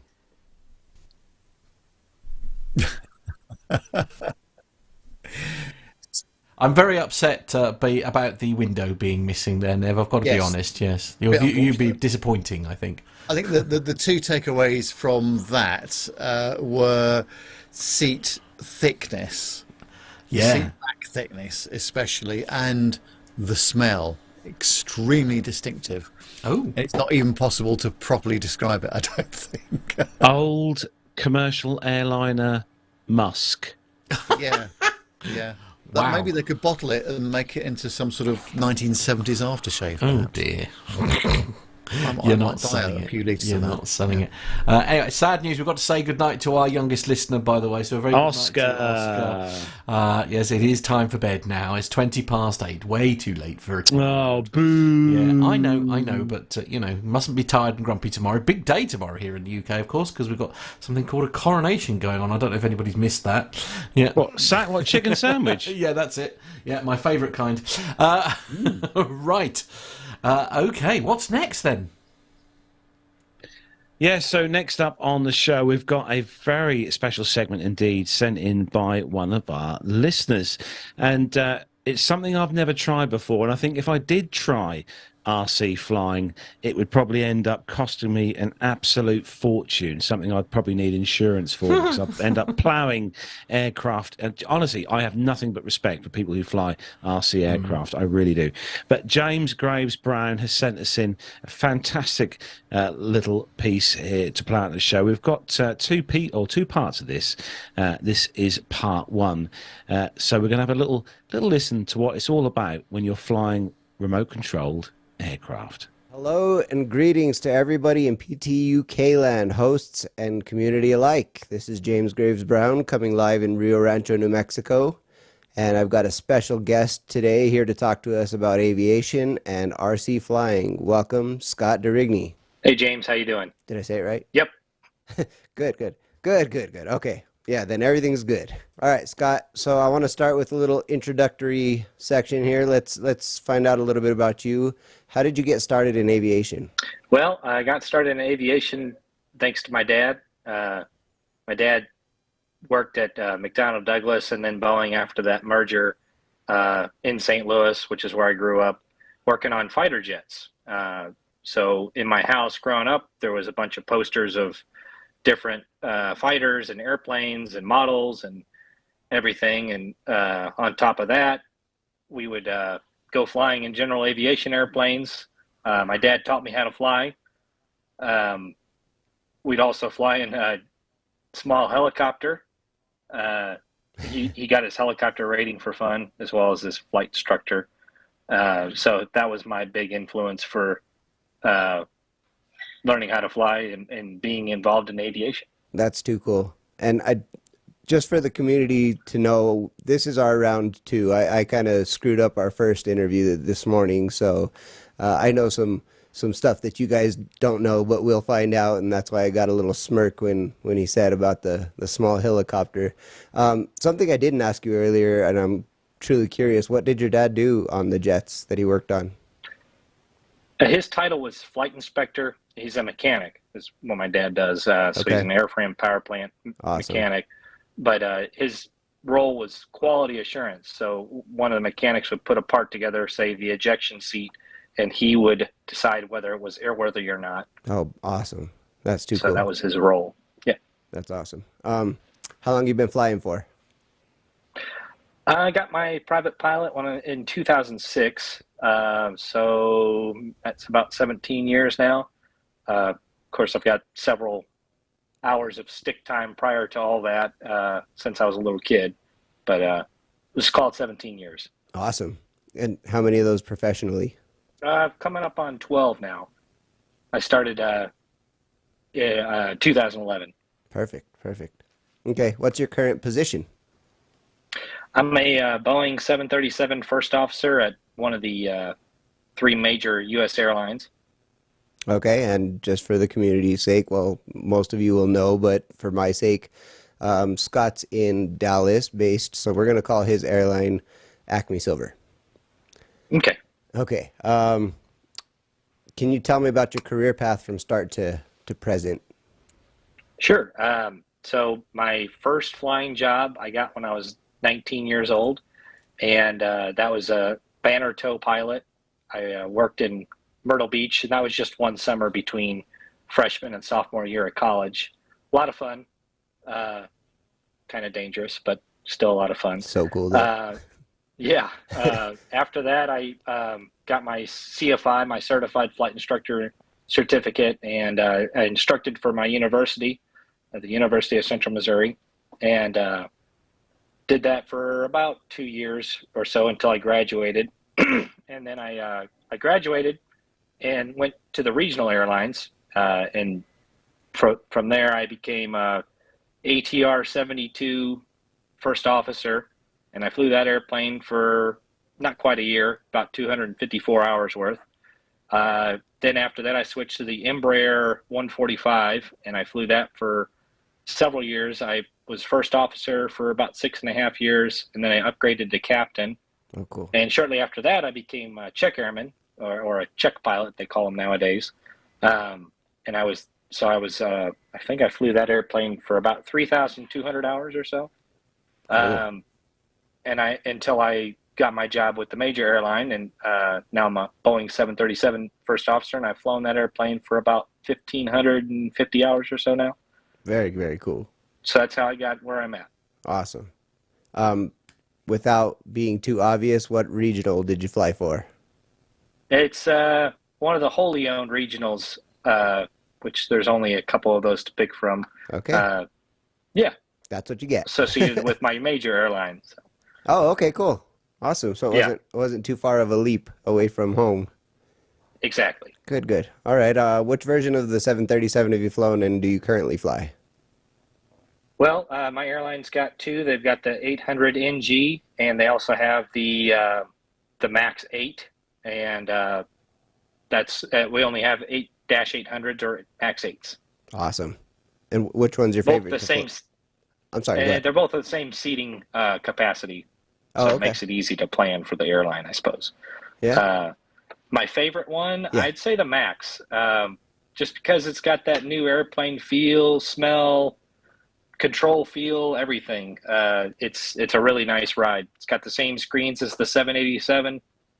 It's pretty nice. Oh, earlier in our interview, I thought you said it's the same screens as the earlier 737s, and I was kind of thrown off by that. No. 787. Okay. Yeah. That makes sense now. That's pretty cool. Yeah.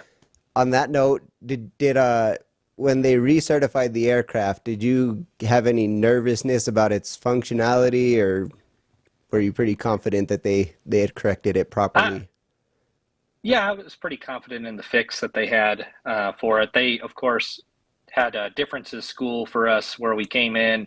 We had a CBT, computer-based training about the fix and what the MCAS was, for example, and how to recognize when it fires. And also we had a simulator session covering all those same topics. So we got very specific training on all that, and it made me feel very comfortable when I finally got to fly the airplane. Good. That's perfect. My opinion, and it may not be the popular opinion, but I feel like because during the time of those crashes, we had several airlines flying that jet in the U.S. and not really too many issues or, close calls or anything. And I feel like, I may be wrong here, but I kind of feel like it's like the U.S. has higher training standards or more training maybe, and that led to our pilots being more capable in stressful situations, maybe higher decision-making skills. I don't know. That's just my opinion. Well, of course you're going to ask my opinion on that. We're all going to say, oh, of course we're better, but I'm not informed enough on the topic to really comment. That's fair. On that. So I don't want to disparage my fellow pilots in other countries. That's fair. And I feel like maybe I'm probably wrong on that. I hope that I'm probably wrong on that. I'm confident getting on any commercial airliner, so I better be wrong on that. Yeah. Okay, let's move on. Are you type rated on other aircraft? Yep. ATR 72 when I was new hire at the regional, then the Embraer 145. And in the ATR training course, we got the ATR 42 type rating as well. Cool. So two of those, Embraer 145 plus the Boeing 737. So total of 4 for now. Awesome. For now. With plans for the future for more? Of course, yeah. Good man, good man. If you could fly any jet, what would you choose? Anything. I'd probably pick an F-18. That's my favorite airplane of all time. And if we're talking airliners, I'd really like to fly the 787. That would be pretty cool. Now, do you find any difference in the newer versions of 787 from the older ones? I've heard that a lot of pilots don't like the older 787s versus the 900. I haven't really talked to many 787 pilots about the difference between the Dash 8 and the Dash 9, so I couldn't say. Okay, fair enough. Why did you choose your current airline? Well, at the time when I was picking regional airlines, this was 2011, so it's right after that 2008 recession. So not all the regionals were hiring. Some of them required higher minimums than what I currently had. So I had a friend go to this airline that I ended up choosing, and he kind of told me about it. And I liked the idea that it was a wholly owned regional. Turned out well for me, and I was afforded the flow through, so that was a direct career path to the major airline. Beautiful. So it really worked out well for me. Good. And I assume, though, you did take a hit on your seniority, your rank? Yeah, I got up to one of the top percentage pilots at my regional, and then when you switch airlines, you start over from the very bottom. And in my case, it was a 15,000 pilot long list that I was at the bottom of. That's such a long list. Yes. And you did say something in our previous discussion about the shortage of pilots now. Yes. So you're moving up, unfortunately. I'm moving up quite a bit, quite quickly, thanks to the pilot shortage, because a lot of pilots are retiring. I think we have about 100 pilots a month retiring, which is an insane number. It is. It's creating lots of training, creating lots of movement, seniority-wise. So that's generally good for everyone. Yeah. Okay. Well, where do you generally fly, and what's your schedule look like? My schedule typically looks like a 3 on, 2 off, 3 on, 3 off. That's what I have this month, and hoping for next month too. Okay. More typical, I had 4-day trips where I do 4 days on, 3 days off. So that's kind of the cadence that we typically do. In terms of destinations, it just depends on the trip. Some trips are purely domestic trips. My status is also international, meaning we'll go down south all the way down to Central America. We'll go to northern South America. Occasionally we'll go to the Caribbean if we're lucky. Lots of Mexico, Canada, and that's sometimes it's mixed. Sometimes you'll do south of the border for 3 days, and then you'll have to pack your coat because on the last day you'll be up north somewhere where it's really cold. So I have 2 additional questions off of that one that I didn't ask you earlier, but I'm really curious. Have you ever flown into the Princess Jean Airport? God, I can't remember what island it's on. St. Martin? St. Martin. Have you ever flown into that? Yes, and we jet blasted the beachgoers just that's so you're cool. supposed to. I want to do it so bad. I want to go there. Yeah, it was a lot of fun. That's awesome. And my second question off of that was, in South America, I know there's a lot of dangerous airports that require special training to fly into. Do you fly any of those? Yep. My company has special qualifications called Latin terrain, and we get special training from a Czech pilot or Czech airman just to go to these places. There's a handful of them. One of the more dangerous ones we go to is actually in Central America, Guatemala City. And that's due to the terrain around, the runway, lots of different factors to consider when you go to these dangerous terrain airports. But they sure are beautiful to fly into. And, I bet. And it makes it for a more exciting time when you're not worried about all the threats that could reach up and get you. That's cool, man. That's awesome. All right, so let's get into your hobby, the RC aircraft, the meat and potatoes of why we're here. All right. Tell me what got you into RC flying. Well, similar story to full scale. It was thanks to my dad. It was one activity that we used to do together when I was younger. So I think I was about 11 years old when we got into it, and my dad had one of his retired buddies from McDonnell Douglas teach us how to do it. And this was in like the late 90s, early 2000s when electric airplanes were just starting to come around. So we had an electric trainer that was, well loved. Awesome. That's really cool. Yeah. And how long have you been flying those for?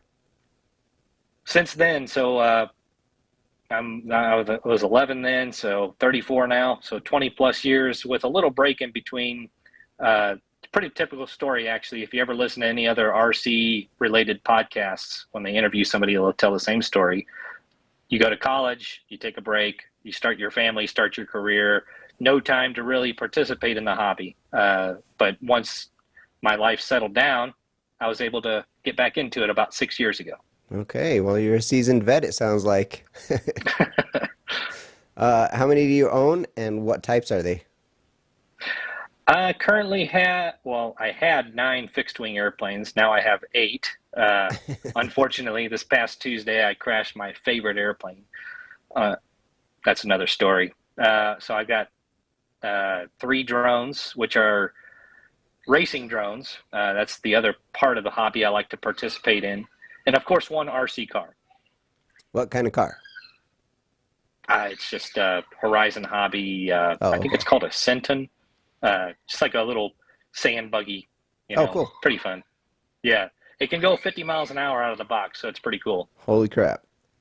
Yeah. Is that a fuel-driven, or is that a electric? Electric, yeah. Oh, okay. That's pretty awesome for an electric car. No kidding, yeah. What's your favorite aircraft to fly that you own? Well, it was the F-18 that I crashed on Tuesday. It was an electric airplane that I had converted to turbine power. And I was sad to see it go, but that just provides me the opportunity to get a new airplane. There you go. Not complaining about that. So my current favorite now, I would have to say, is my 7th scale F-16 turbine powered. It's pretty cool. Yeah. Are those your only 2 turbine powered? Correct. Yeah, I have Okay. 2 turbines, and the rest are all electric. Awesome. Aside from the obvious size and ATC and co-pilots and etc., what is the similarities and differences between RC jet flying and full-scale jet flying? So similarities, you've got physics, lift, weight, thrust, and drag, center of gravity. All those considerations are the same, no matter your scale. So once you understand that, you're good for full scale or RC. Okay. Also, safety culture is very important to full scale as well as RC flying, because airplanes, no matter their size, will hurt you if you let them. So you need to take care with that. The other thing I would say is decision making. That's kind of a similar idea and method that we use, or that I would use at least. And of course, fun. They're both fun. So that's similarities for you. Differences, the cost, the accessibility, and less regulations to comply with RC, which increases the amount of fun, I would say. That makes sense. Yeah, and RCs are obviously cheaper and more accessible for people. So Yeah. you can't afford to fly full scale, you can afford to fly RC. Yeah, you just don't get the same view, that's all. Exactly. Yeah. Well, there's ways around that, of course. You could do FPV flying. Okay. All right. Yeah. Speaking of regulation, is there any kind of licensing or certificate you need to be flying those? I wouldn't call it a license or certificate, but in order to go fly at the club places that I go to, you need to have most of them require to have an AMA membership to the Academy of Model Aeronautics, and that gives you access to the model airplane community. It gives you an insurance policy, and so it's kind of a nice thing to have. Lots of information to access. The other thing you need to do, which is actually sponsored by the AMA, is the trust test. And I can't tell you what that stands for, but it's a relatively new thing. It's just a written test to check your safety knowledge. Remember, I mentioned safety culture is kind of important. Yeah. So it's not a test you need to study weeks and weeks and weeks for. So you go and take it. It's open book, and you just learn safety, and that's the point of that. The only, I don't know how you would even classify it. It's called a turbine waiver. So in order to fly turbine airplanes, you need to have a turbine waiver, which is sponsored by the AMA, and it's kind of a community learning thing. So you find an experienced turbine pilot that can observe you fly your airplane, check your setup, check your safety knowledge and things like that, and fill in any gaps in knowledge that you might have. And you have to do that with 2 different people before you earn your turbine waiver. Okay. So that's kind of how the community polices itself for safety. Okay. Awesome. Yeah. Is there any special designated airspace that you guys fly in, or can you just take your plane out wherever you feel like it and put her up in the air? Well, it's become more complicated recently due to federal regulations, the remote ID rule that's come into effect. So you can go fly as long as you have a remote broadcast module. To my understanding, don't check me on this, but you need to have a remote ID broadcast module to fly just anywhere, unless you go to a pre-designated spot called a FRIA, which all these clubs that I belong to and with throughout the country are becoming FRIAs, which is a zone where you can fly a model or a drone, as they call them. They're all drones. Okay. To fly without the broadcast module. So that I just mitigate that by going to the club field, because number one, there's not that many people around. There's not any property to damage or people to hurt. So it's kind of, a safety thing for me too. But you could go to the park and fly as long as you comply with those federal rules. That's awesome. Is there any altitudes that you're not to exceed? Yes. So the safety program of the AMA says don't go higher than 400 feet. And that's typically the rule at every club that I've ever been to. I know that there's other clubs that have exceptions or exemptions to go higher. Those are like soaring clubs and stuff where they would want more altitude than 400 feet. Yeah. But I've never been to one of those. Most places I've been to is 400 feet. And while you're flying, how do you know what altitude you're at, and how do you maintain that altitude? Eyeballs, for the most part. So you just judge it by your eyes, but there's also telemetry that you can install on your airplane, and it'll tell you, you'll tell your transmitter, your controller, what altitude you're at. On my glider, I have that. It tells you my vertical speed and altitude. But on a glider, it's nice and slow. I have time to look down at the transmitter and see, oh, this is my altitude. But with the jets, they're way too fast and a handful. So even if I had that telemetry, I wouldn't be able to look at it. Interesting. And on the note of fast, what's your fastest one, and what do you approximate its top speed is? Oh, I haven't clocked my airplane, but it's going to be my turbine-powered F-16, and it probably could hit 200 knots if I really tried. That's nuts. I'll have to let you know after I get a GPS in it or something. Yeah, buddy. I definitely want to know.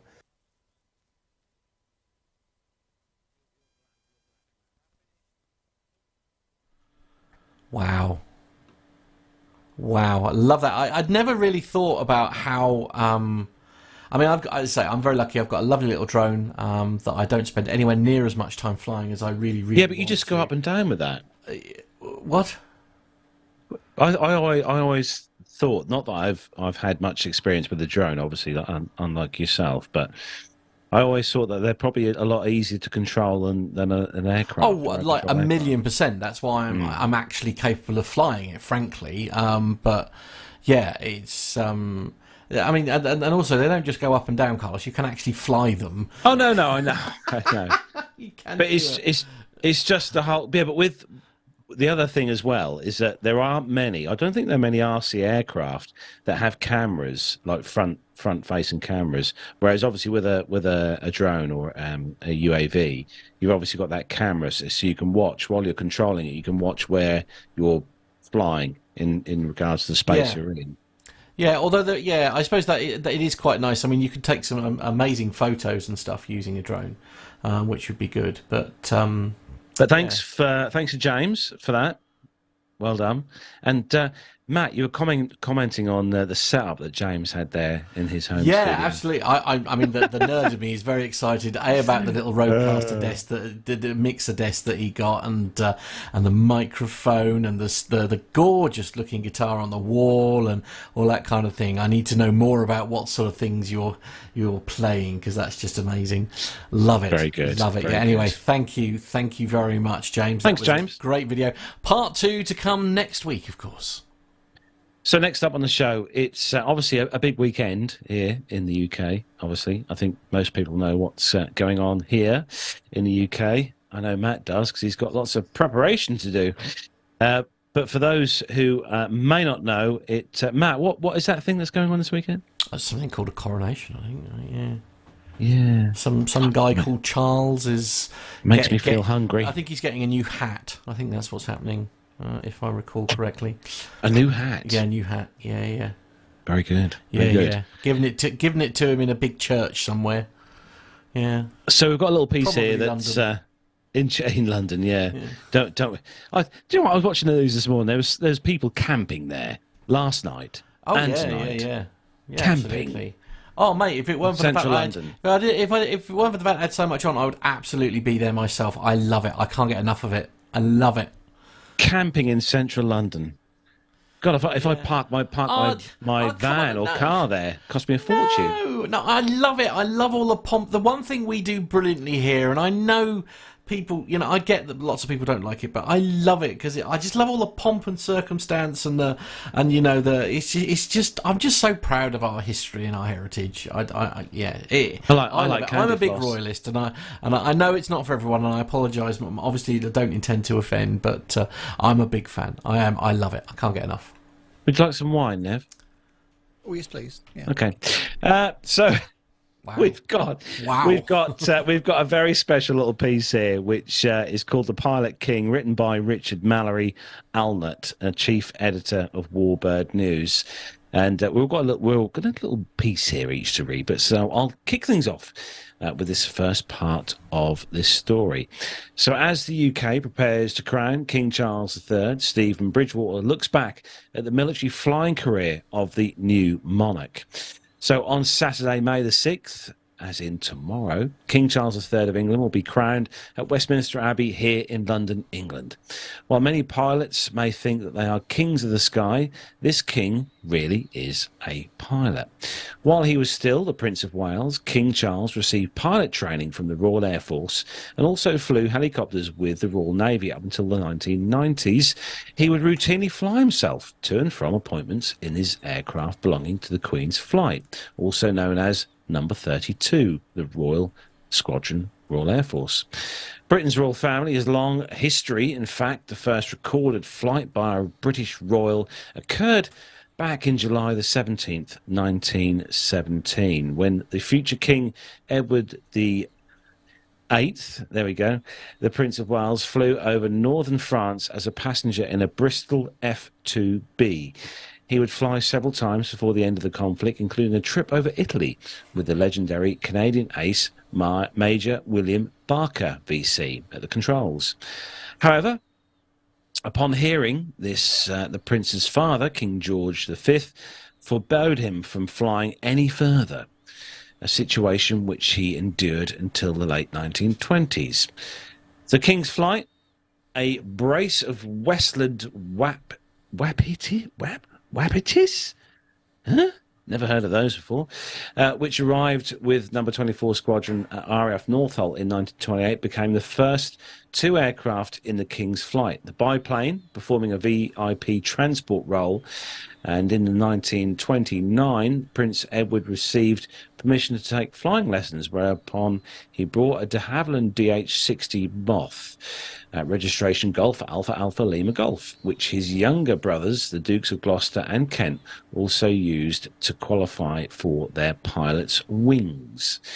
By the time he ascended the throne in 1936, the prince would buy a further 11 aircraft, including two de Havilland Bus Moths, Golf Alpha Bravo November November, and Golf Alpha Bravo Foxtrot Victor, a Fox Moth, and a Golf Alpha Charlie Delta Delta, a Dragon, and Golf Alpha Charlie Golf Golf, and several Dragon Rapides, and specially commissioned Vickers Vistara, which was Golf Alpha Charlie Charlie Charlie. Very apt. The latter was lavishly fitted out as a royal barge, and like most of the aircraft in his fleet, it wore a blue and red inspired livery by the Brigade of Guards. The Prince employed Flight Lieutenant Edward Mouse Fielden as a full-time pilot. He accompanied him on all flights other than those in the Prince's single-seat Compa-Swift Air Racer. Most of the aircraft were based at RAF Hendon. They were unofficially referred to as the Royal Flight. When he ascended the throne as King Edward VIII in 1936, one of the new monarch's first decisions was to create an official King's Flight, the world's first aircraft unit for heads of state. Number 24 Squadron at RAF Northolt near London formed the basis of the flight, and the squadron, having operated the aforementioned Wapitis, I'm going to have to look this one up, as part of its communications flight since 1928. Mouse Fielden received a promotion to captain and retained his role leading the flight, as a post he would hold until 1961, when he retired as Air Vice Marshal Sir Edward Fielden. King Edward VIII abdicated on December the 11th, 1936. His younger brother, the Duke of York, succeeded him to become King George VI. The new king continued the flight, adding an airspeed Envoy the 3, Golf Alpha Echo X-Ray X-Ray in May 1937. The Envoy came equipped with seats for 4 passengers, plus a pilot, a wireless operator, and a steward. A wireless operator. Always good to have one of those on board.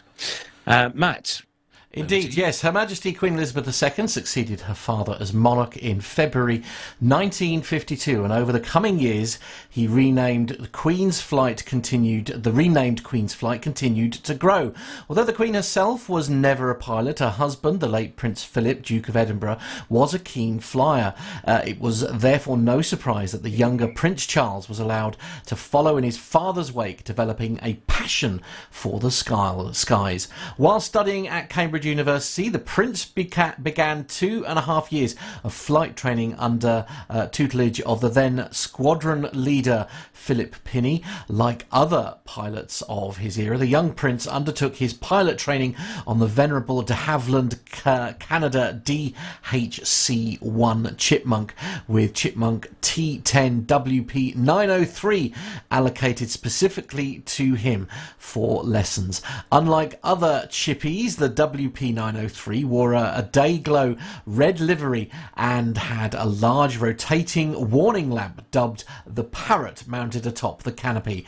WP 903 began its service with the Queen's Flight on September the 20th, 1960. Interestingly, both Prince Philip and Prince Michael, the Duke of Kent, had learned to fly in this same airframe before Charles started his own flying career. Squadron leader Pinney flew a total of 101 sorties with the man who would become king. Starting his training at RAF Tangier, Prince Charles went to perform his first solo flight at RAF Bassingbourn on January the 14th, 1969, followed by the award of his pilot's licence in March 1969 and his RAF preliminary flying badge on August the 2nd of the same year. Pinney and the Prince became firm friends, regularly fishing and climbing together, and the instructor even attending his famous student's 21st birthday party. WP 903 itself would serve the RAF until 1974, when Britain's Ministry of Defence sold it to the Culdrose Gliding Club, which used it as a glider tug until December 1996. Wow, that's a long service, isn't it? The Henlow Chipmunk Group then acquired the airframe, restoring it to its Queen's Flight configuration. Today, WP 903 can be found at Old Warden Aerodrome, the famous home of the Shuttleworth Collection. Over the coronation weekend, it'll be appearing at the collection's first air show of the 2023 season.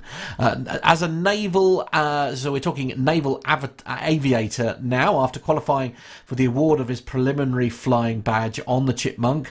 The Prince moved on to the Beagle Bassett CC-1, clocking up a further 90 hours of multi-engined flying before he transitioned to a jet training course. Pathé News footage of the young Prince flying the Bassett is available to view if you take a look at this website. We'll put the details of that in the show notes. With the rank of Flight Lieutenant, the Prince arrived at RAF College Cranwell in March 1971 to fly the BAC jet, the Provost T5.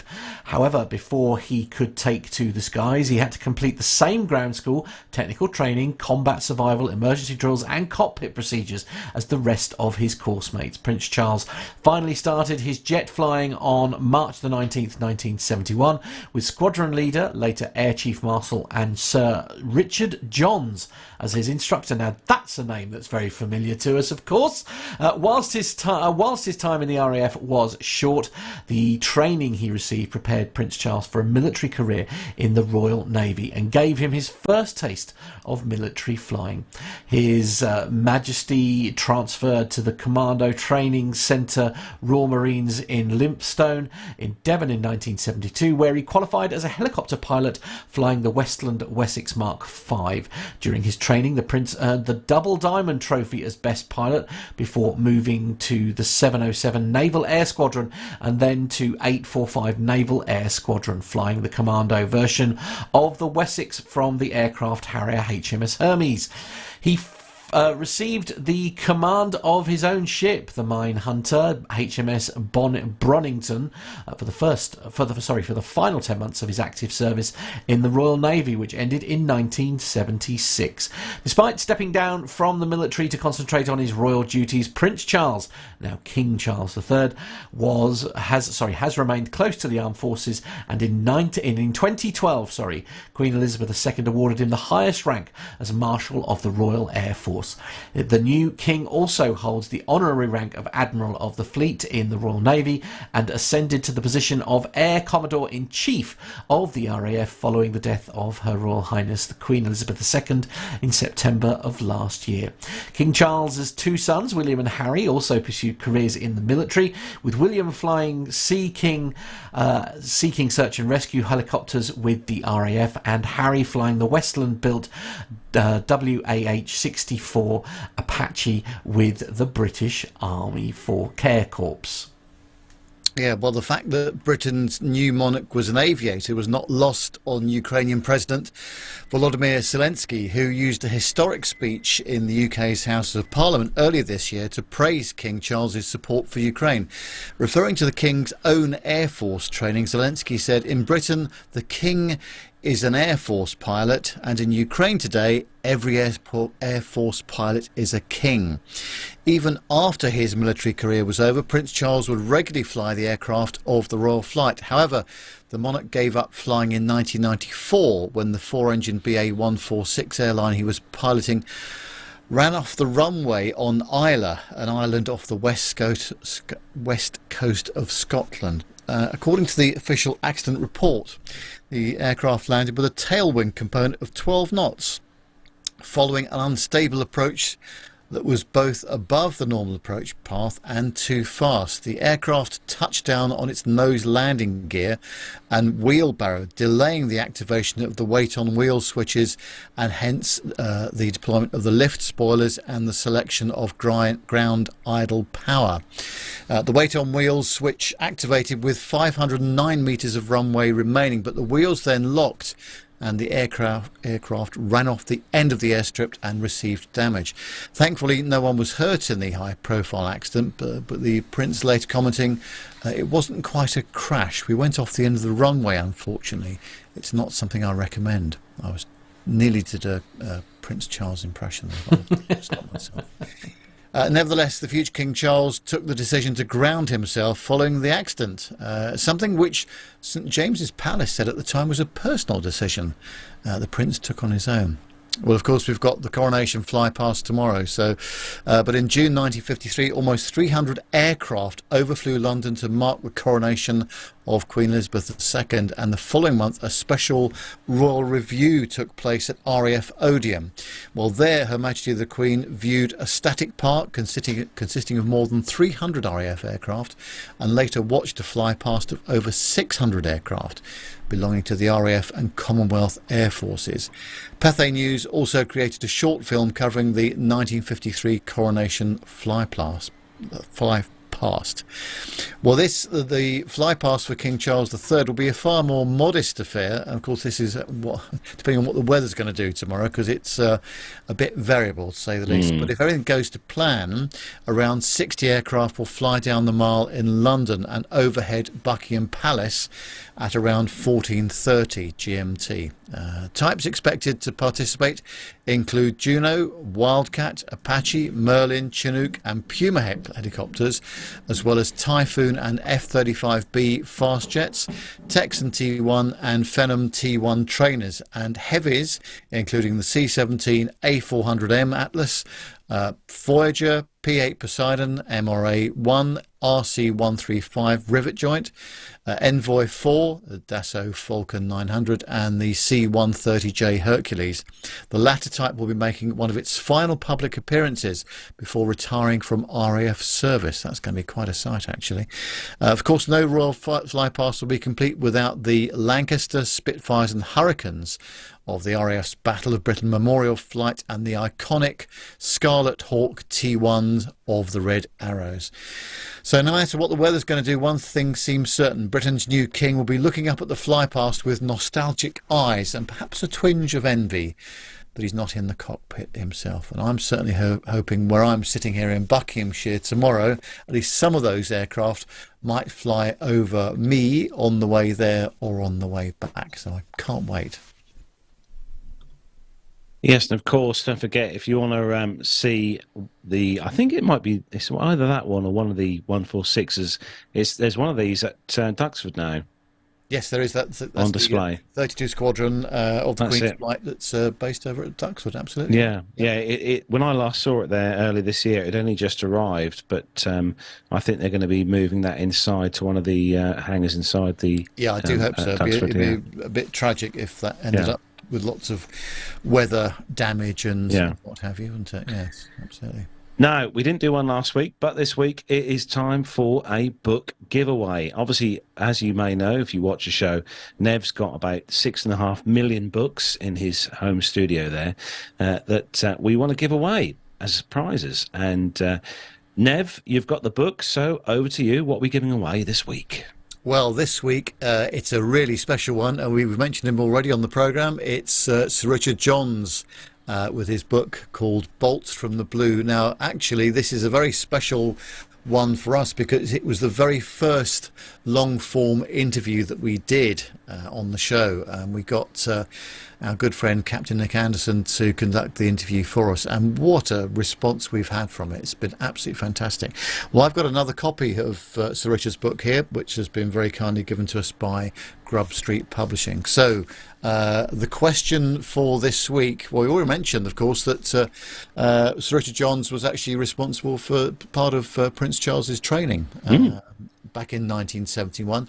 But the question is, what date did Sir Richard Johns start his flying career as a cadet at RAF Cranwell? So this is Sir Richard Johns' flying career, not Prince Charles's. So what date did Sir Richard Johns start his flying career as a cadet at RAF Cranwell?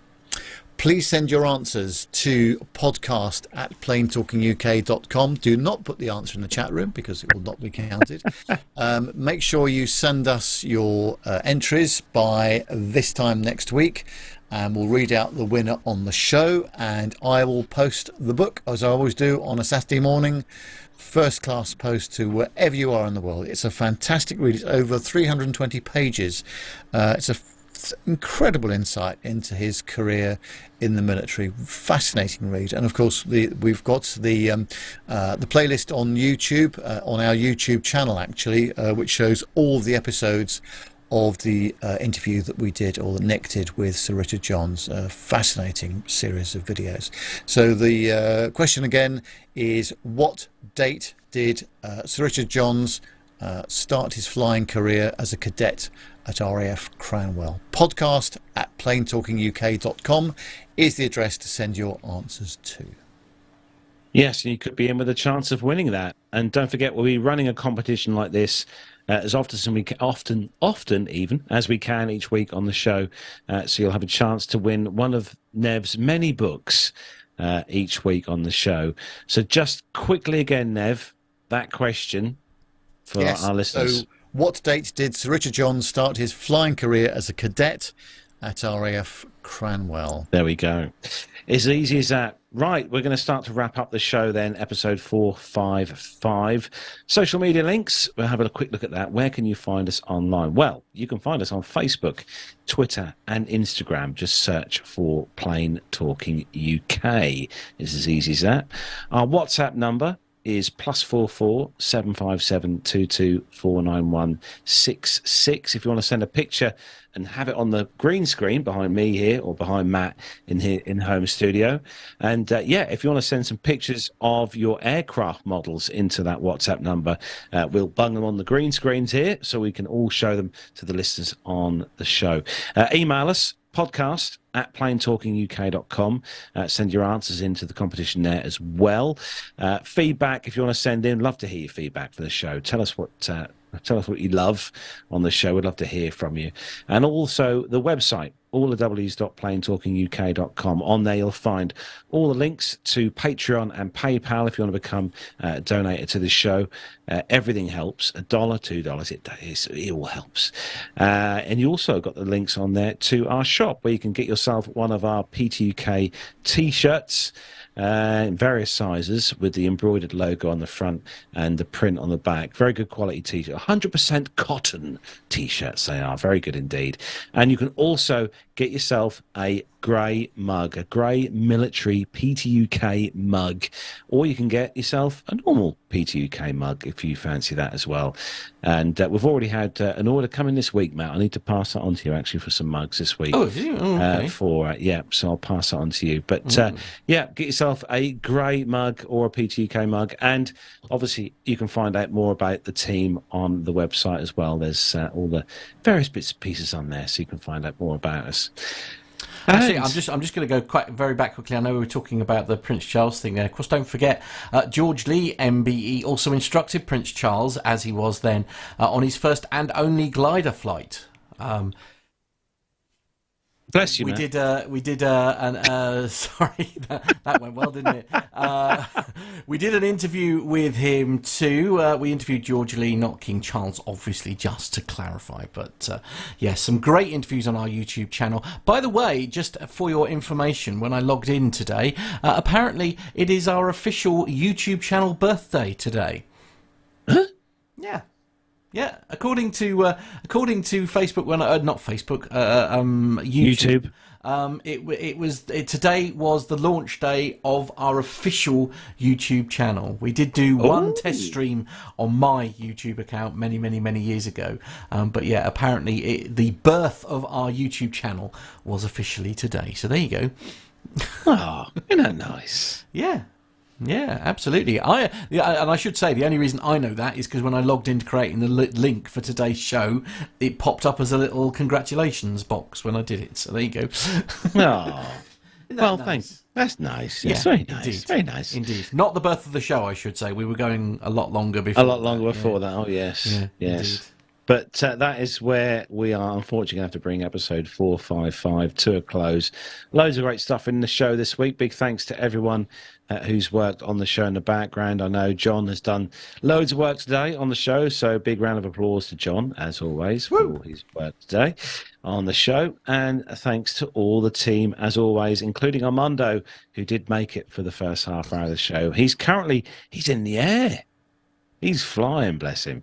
So big thanks to him as well. And we'll hopefully all be back next week, apart from Matt, who is not going to be here next week because he's off on his hollybobs. He's earned himself a holiday. He did put in a holiday form a few weeks back, so Nev signed that. So he's been approved his holiday for next Friday. I know. You know what that means, though, don't you, Carlos? What's that?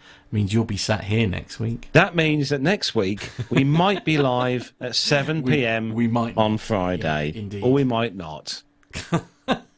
So that is it. Always guys positive, and Carlos. girls. Thanks for that. Thank you to everyone who's joined us in the YouTube chat room this evening, and thanks as well, not forgetting everyone who listens to the show as an audio podcast each week. Thanks for downloading the show. We all really appreciate your support on the show. That's it then, everyone. Have a great Coronation Bank Holiday weekend if you're here in the UK, and if you're across the globe, I'm sure it'll be streamed live in HD on your telly boxes.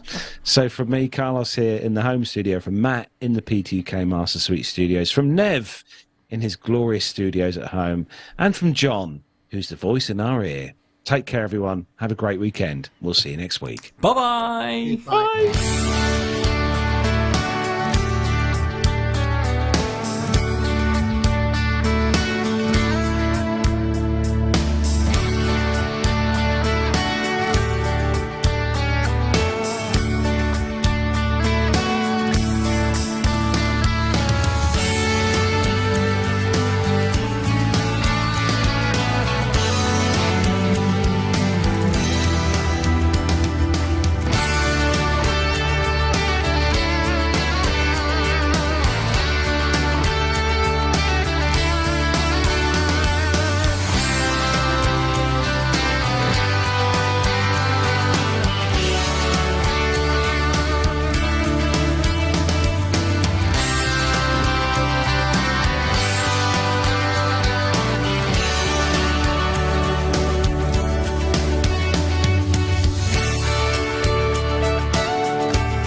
We've got a 455 screen. There we go. Very good.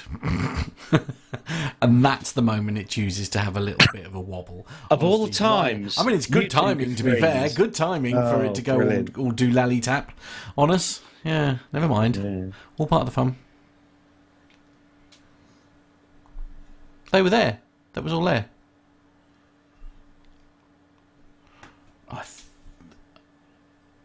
It did start doing this halfway through with a frozen screen. Hang on. Yeah, well, that's correct, Dirk. Yes. At least it was at the end. I'm just watching it back. Hang on. That's it then, everyone. Have a great Coronation Bank Holiday weekend. Oh, thanks for playing that back. Hmm. And if you're Deja across the vu, globe, then. I'm sure it'll be streamed. Just checking.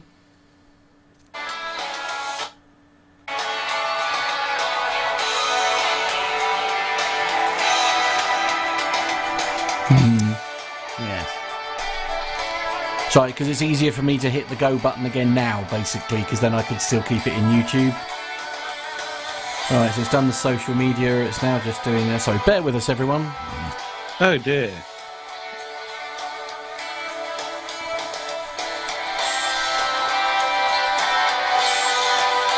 Audio delay. Yeah, what have you done there? Is that just you, or is it everyone? Yeah. Oh, yes. Okay. Didn't finish. Right. Sorry. Just need to run the. Don't run the credits again. Well, I've got to because I need it, and then I can edit it all without having to take it off YouTube. So sorry, Oh, right, but I do okay. need to run it again. So restart. There we go. Okay. One moment, caller. Please hold.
Mike's back up. Hello.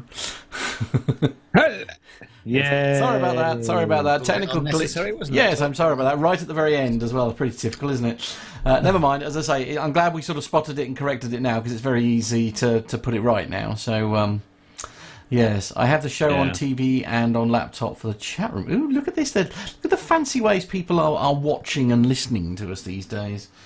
I have the show on the TV and on the laptop. Richard Adams. How very 2023. There's always a few seconds delay, even though they are both on the same network, though that must be an issue. Mind, no, that'll probably be a buffering thing between you and YouTube, basically. You're almost never... Every now and again you might get it sort of line up and stuff, but yeah, no, it won't be to do with that. It'll be the caching of your YouTube connection, basically. Caching. Yeah, the caching. No, I'm happy with how I said it. Caching in. Yeah. I'm pretty sure it is caching. Cashing in. As you do. But yes. But right now there's such an audio delay. We can see someone's lips move on the... Oh. Thanks might be bugging me. Okay. Is it really? Oh. Hang on. What? It's all right What's here. up? It's all right What's here. up? What's up? Apparently there's a syncing issue between us and... Is it? Hmm. Let me just check. Let's have a look. I don't know. I mean, Speak it doesn't matter now because we're there, so you know it's all done and dusted, and it held out long enough, and yeah, if the audio slipped a bit on the titles, that's not the end of the world. It's a bit early for Christmas, dear boy. Just getting in early. Right. Mark Precy says the best background screen to date. Well, Oh, quite. Fire is roasting here behind me. Right. Okay. Okay. Right. We better let these lovely people go away. My Apple TV does it just fine. Apple TV. Right. That is the one thing I can't get behind. Apple TV.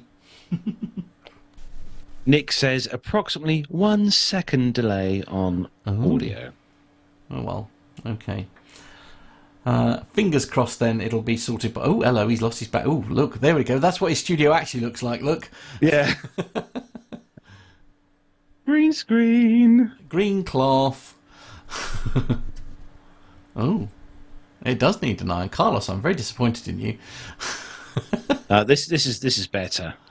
Oh yes, that looks like. I mean, that isn't where I'm going to be, but that's where I'm going. That's what I'm going to be doing next week.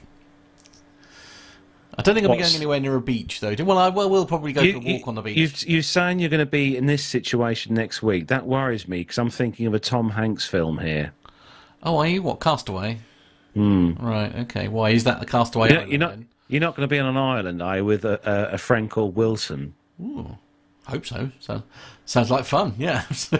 Sounds like fun. Yes. Nick Codling's saying, where are you off to? Where am I off to? I am off to Las Palomas. Matt in Skeggy. Yeah, that's it. I'm off to Skeggy to go and paddle in the sea with my knotted hanky on my head, and yeah, that's exactly what's happening. And your string vest. Conference for Barclays Bank in Skeggy, out of season. It was sort of February. Oh dear! It was just. Could I just apologise to anybody in Skegness, but it was just the worst experience of my life. Oh dear. Oh, it was very windy and rainy, and it was extremely late because there was a bit of a technical issue, so I had to drive the 3 hours plus there. So I got there about midnight to fix some stuff. But yeah, it wasn't in the summertime, or it was right in the middle of February, which was a bit much. So Mark is doing us absolutely proud with the bits and pieces that show. I know I really need to save it. I'm going to show one of the pictures that he's sent. I'm going to do it in low quality. We'll save it for next week. But this looks. I don't know if you can see that there. Yeah. It's an absolutely beautiful little thing, and the caption and description on it with the engravement is it was Emirates' first A380. Alpha 6 Echo Delta Alpha, apparently, we're being told in our ears. How cool is that?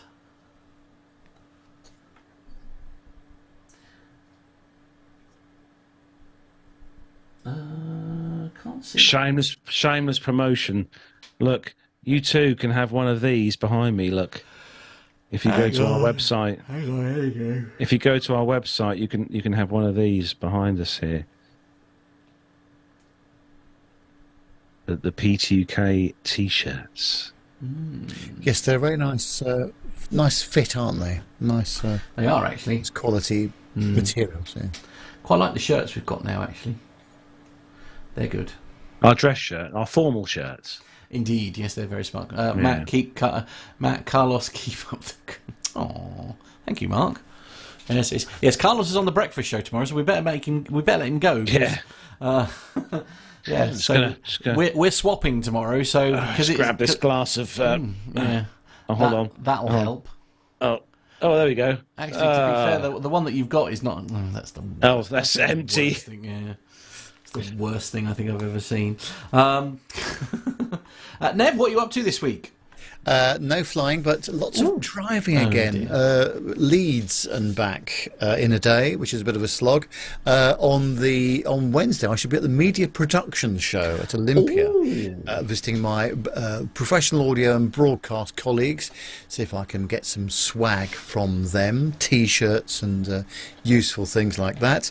Then going to see some customers on Thursday, but before that, I'm hoping to meet up with our listener Sam as he flies over piloting his 757 or 767, depending on what he's flying that day, over to London, and I'm hoping to meet up with him on Wednesday evening for some nosh chat and general catch-up. So let's see how we get on with that, and very much looking forward to seeing him if he's around.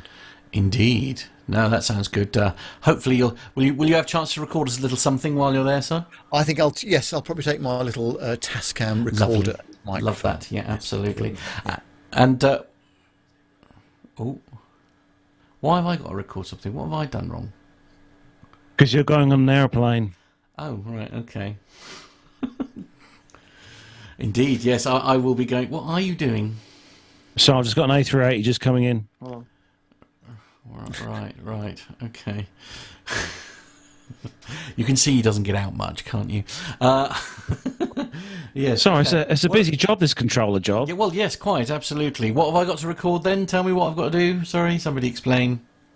We might as well have a production meeting with our wonderful listeners. Let's go mad. What am I doing?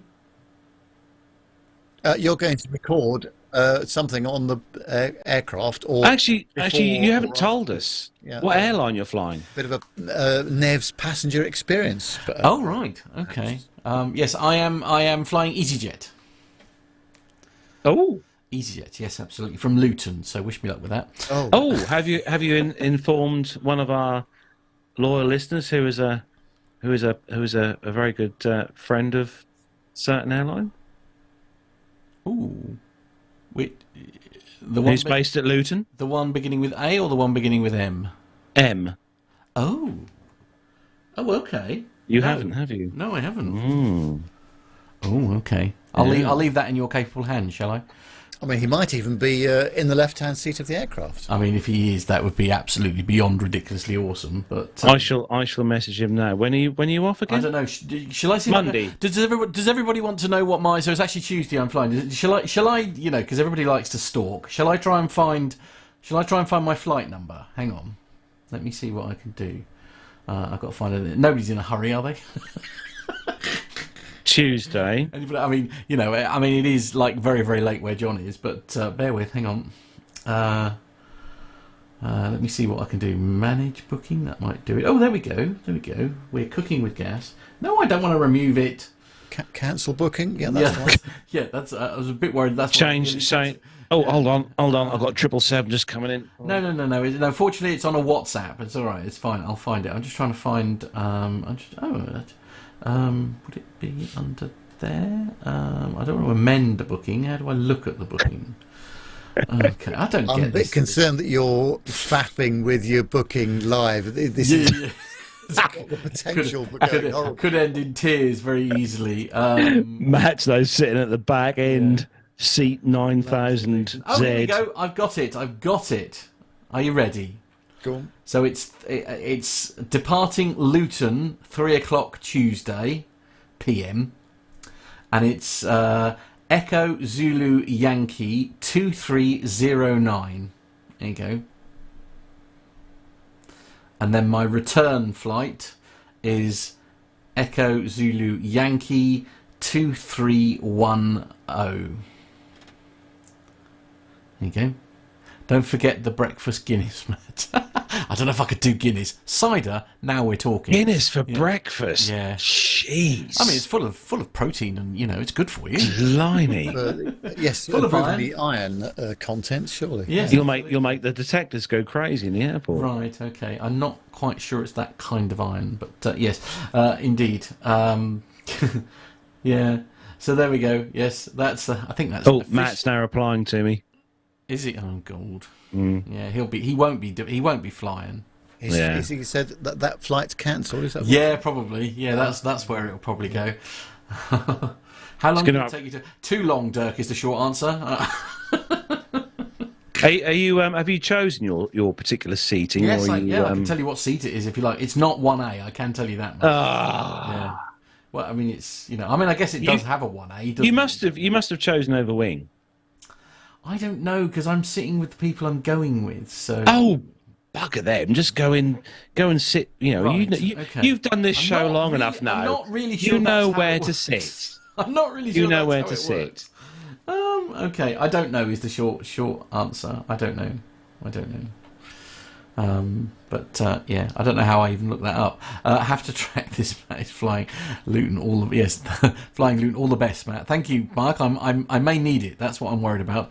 Breakfast Guinness is the only thing that makes Luton bearable. Apparently, that's what. Thanks, Neil. Really excited by that. Does this mean as you're taking this flight, I'd no longer have to book myself a Ryanair flight? Oh no! Oh God, no! No! Oh God, no! We need that more than ever. Well, I'll see what I can do. Yes, absolutely. I'm still researching that, Nev. Right. I'm still researching that. Yes, I'm being told off by Dirk now. Matt, haven't you learned anything in the last several years? The harsh reality and the truth of that is, frankly, no, Mark. Rubbish, Dirk. He's learnt lots. No, I haven't. I don't know a thing. No, it's all lies. Even John's getting involved now. You can shut up, John. Where's that button? Oh, I can turn. I've got the turn down button here somewhere. Where are we? Oh yes, found it. Yeah. Oh yeah, that's true. I've forgotten about that. Right, come on then. Let's let these lovely people get back to their evenings. I'm going to go and have a lie down in a darkened room. Matt, Carlos, good luck with my show tomorrow. Thanks. Yeah. Okay. It's already programmed, so it's yeah. good. Oh, actually, you're not programmed. Hang on, I need to because it's still programmed to come to me. Hang on, let me put that right now. Just yes, I'll be all right. We'll be all right. Don't panic. We'll leave the last words, as we always do each week on the show, to our very own Mr. Bounds. Well, it's been great being back on the show this week. Thanks to everybody for joining. A lot of entertainment in the chat room, as always. Superb stuff. We're going to be back same time next week, Friday, 7 o'clock UK time.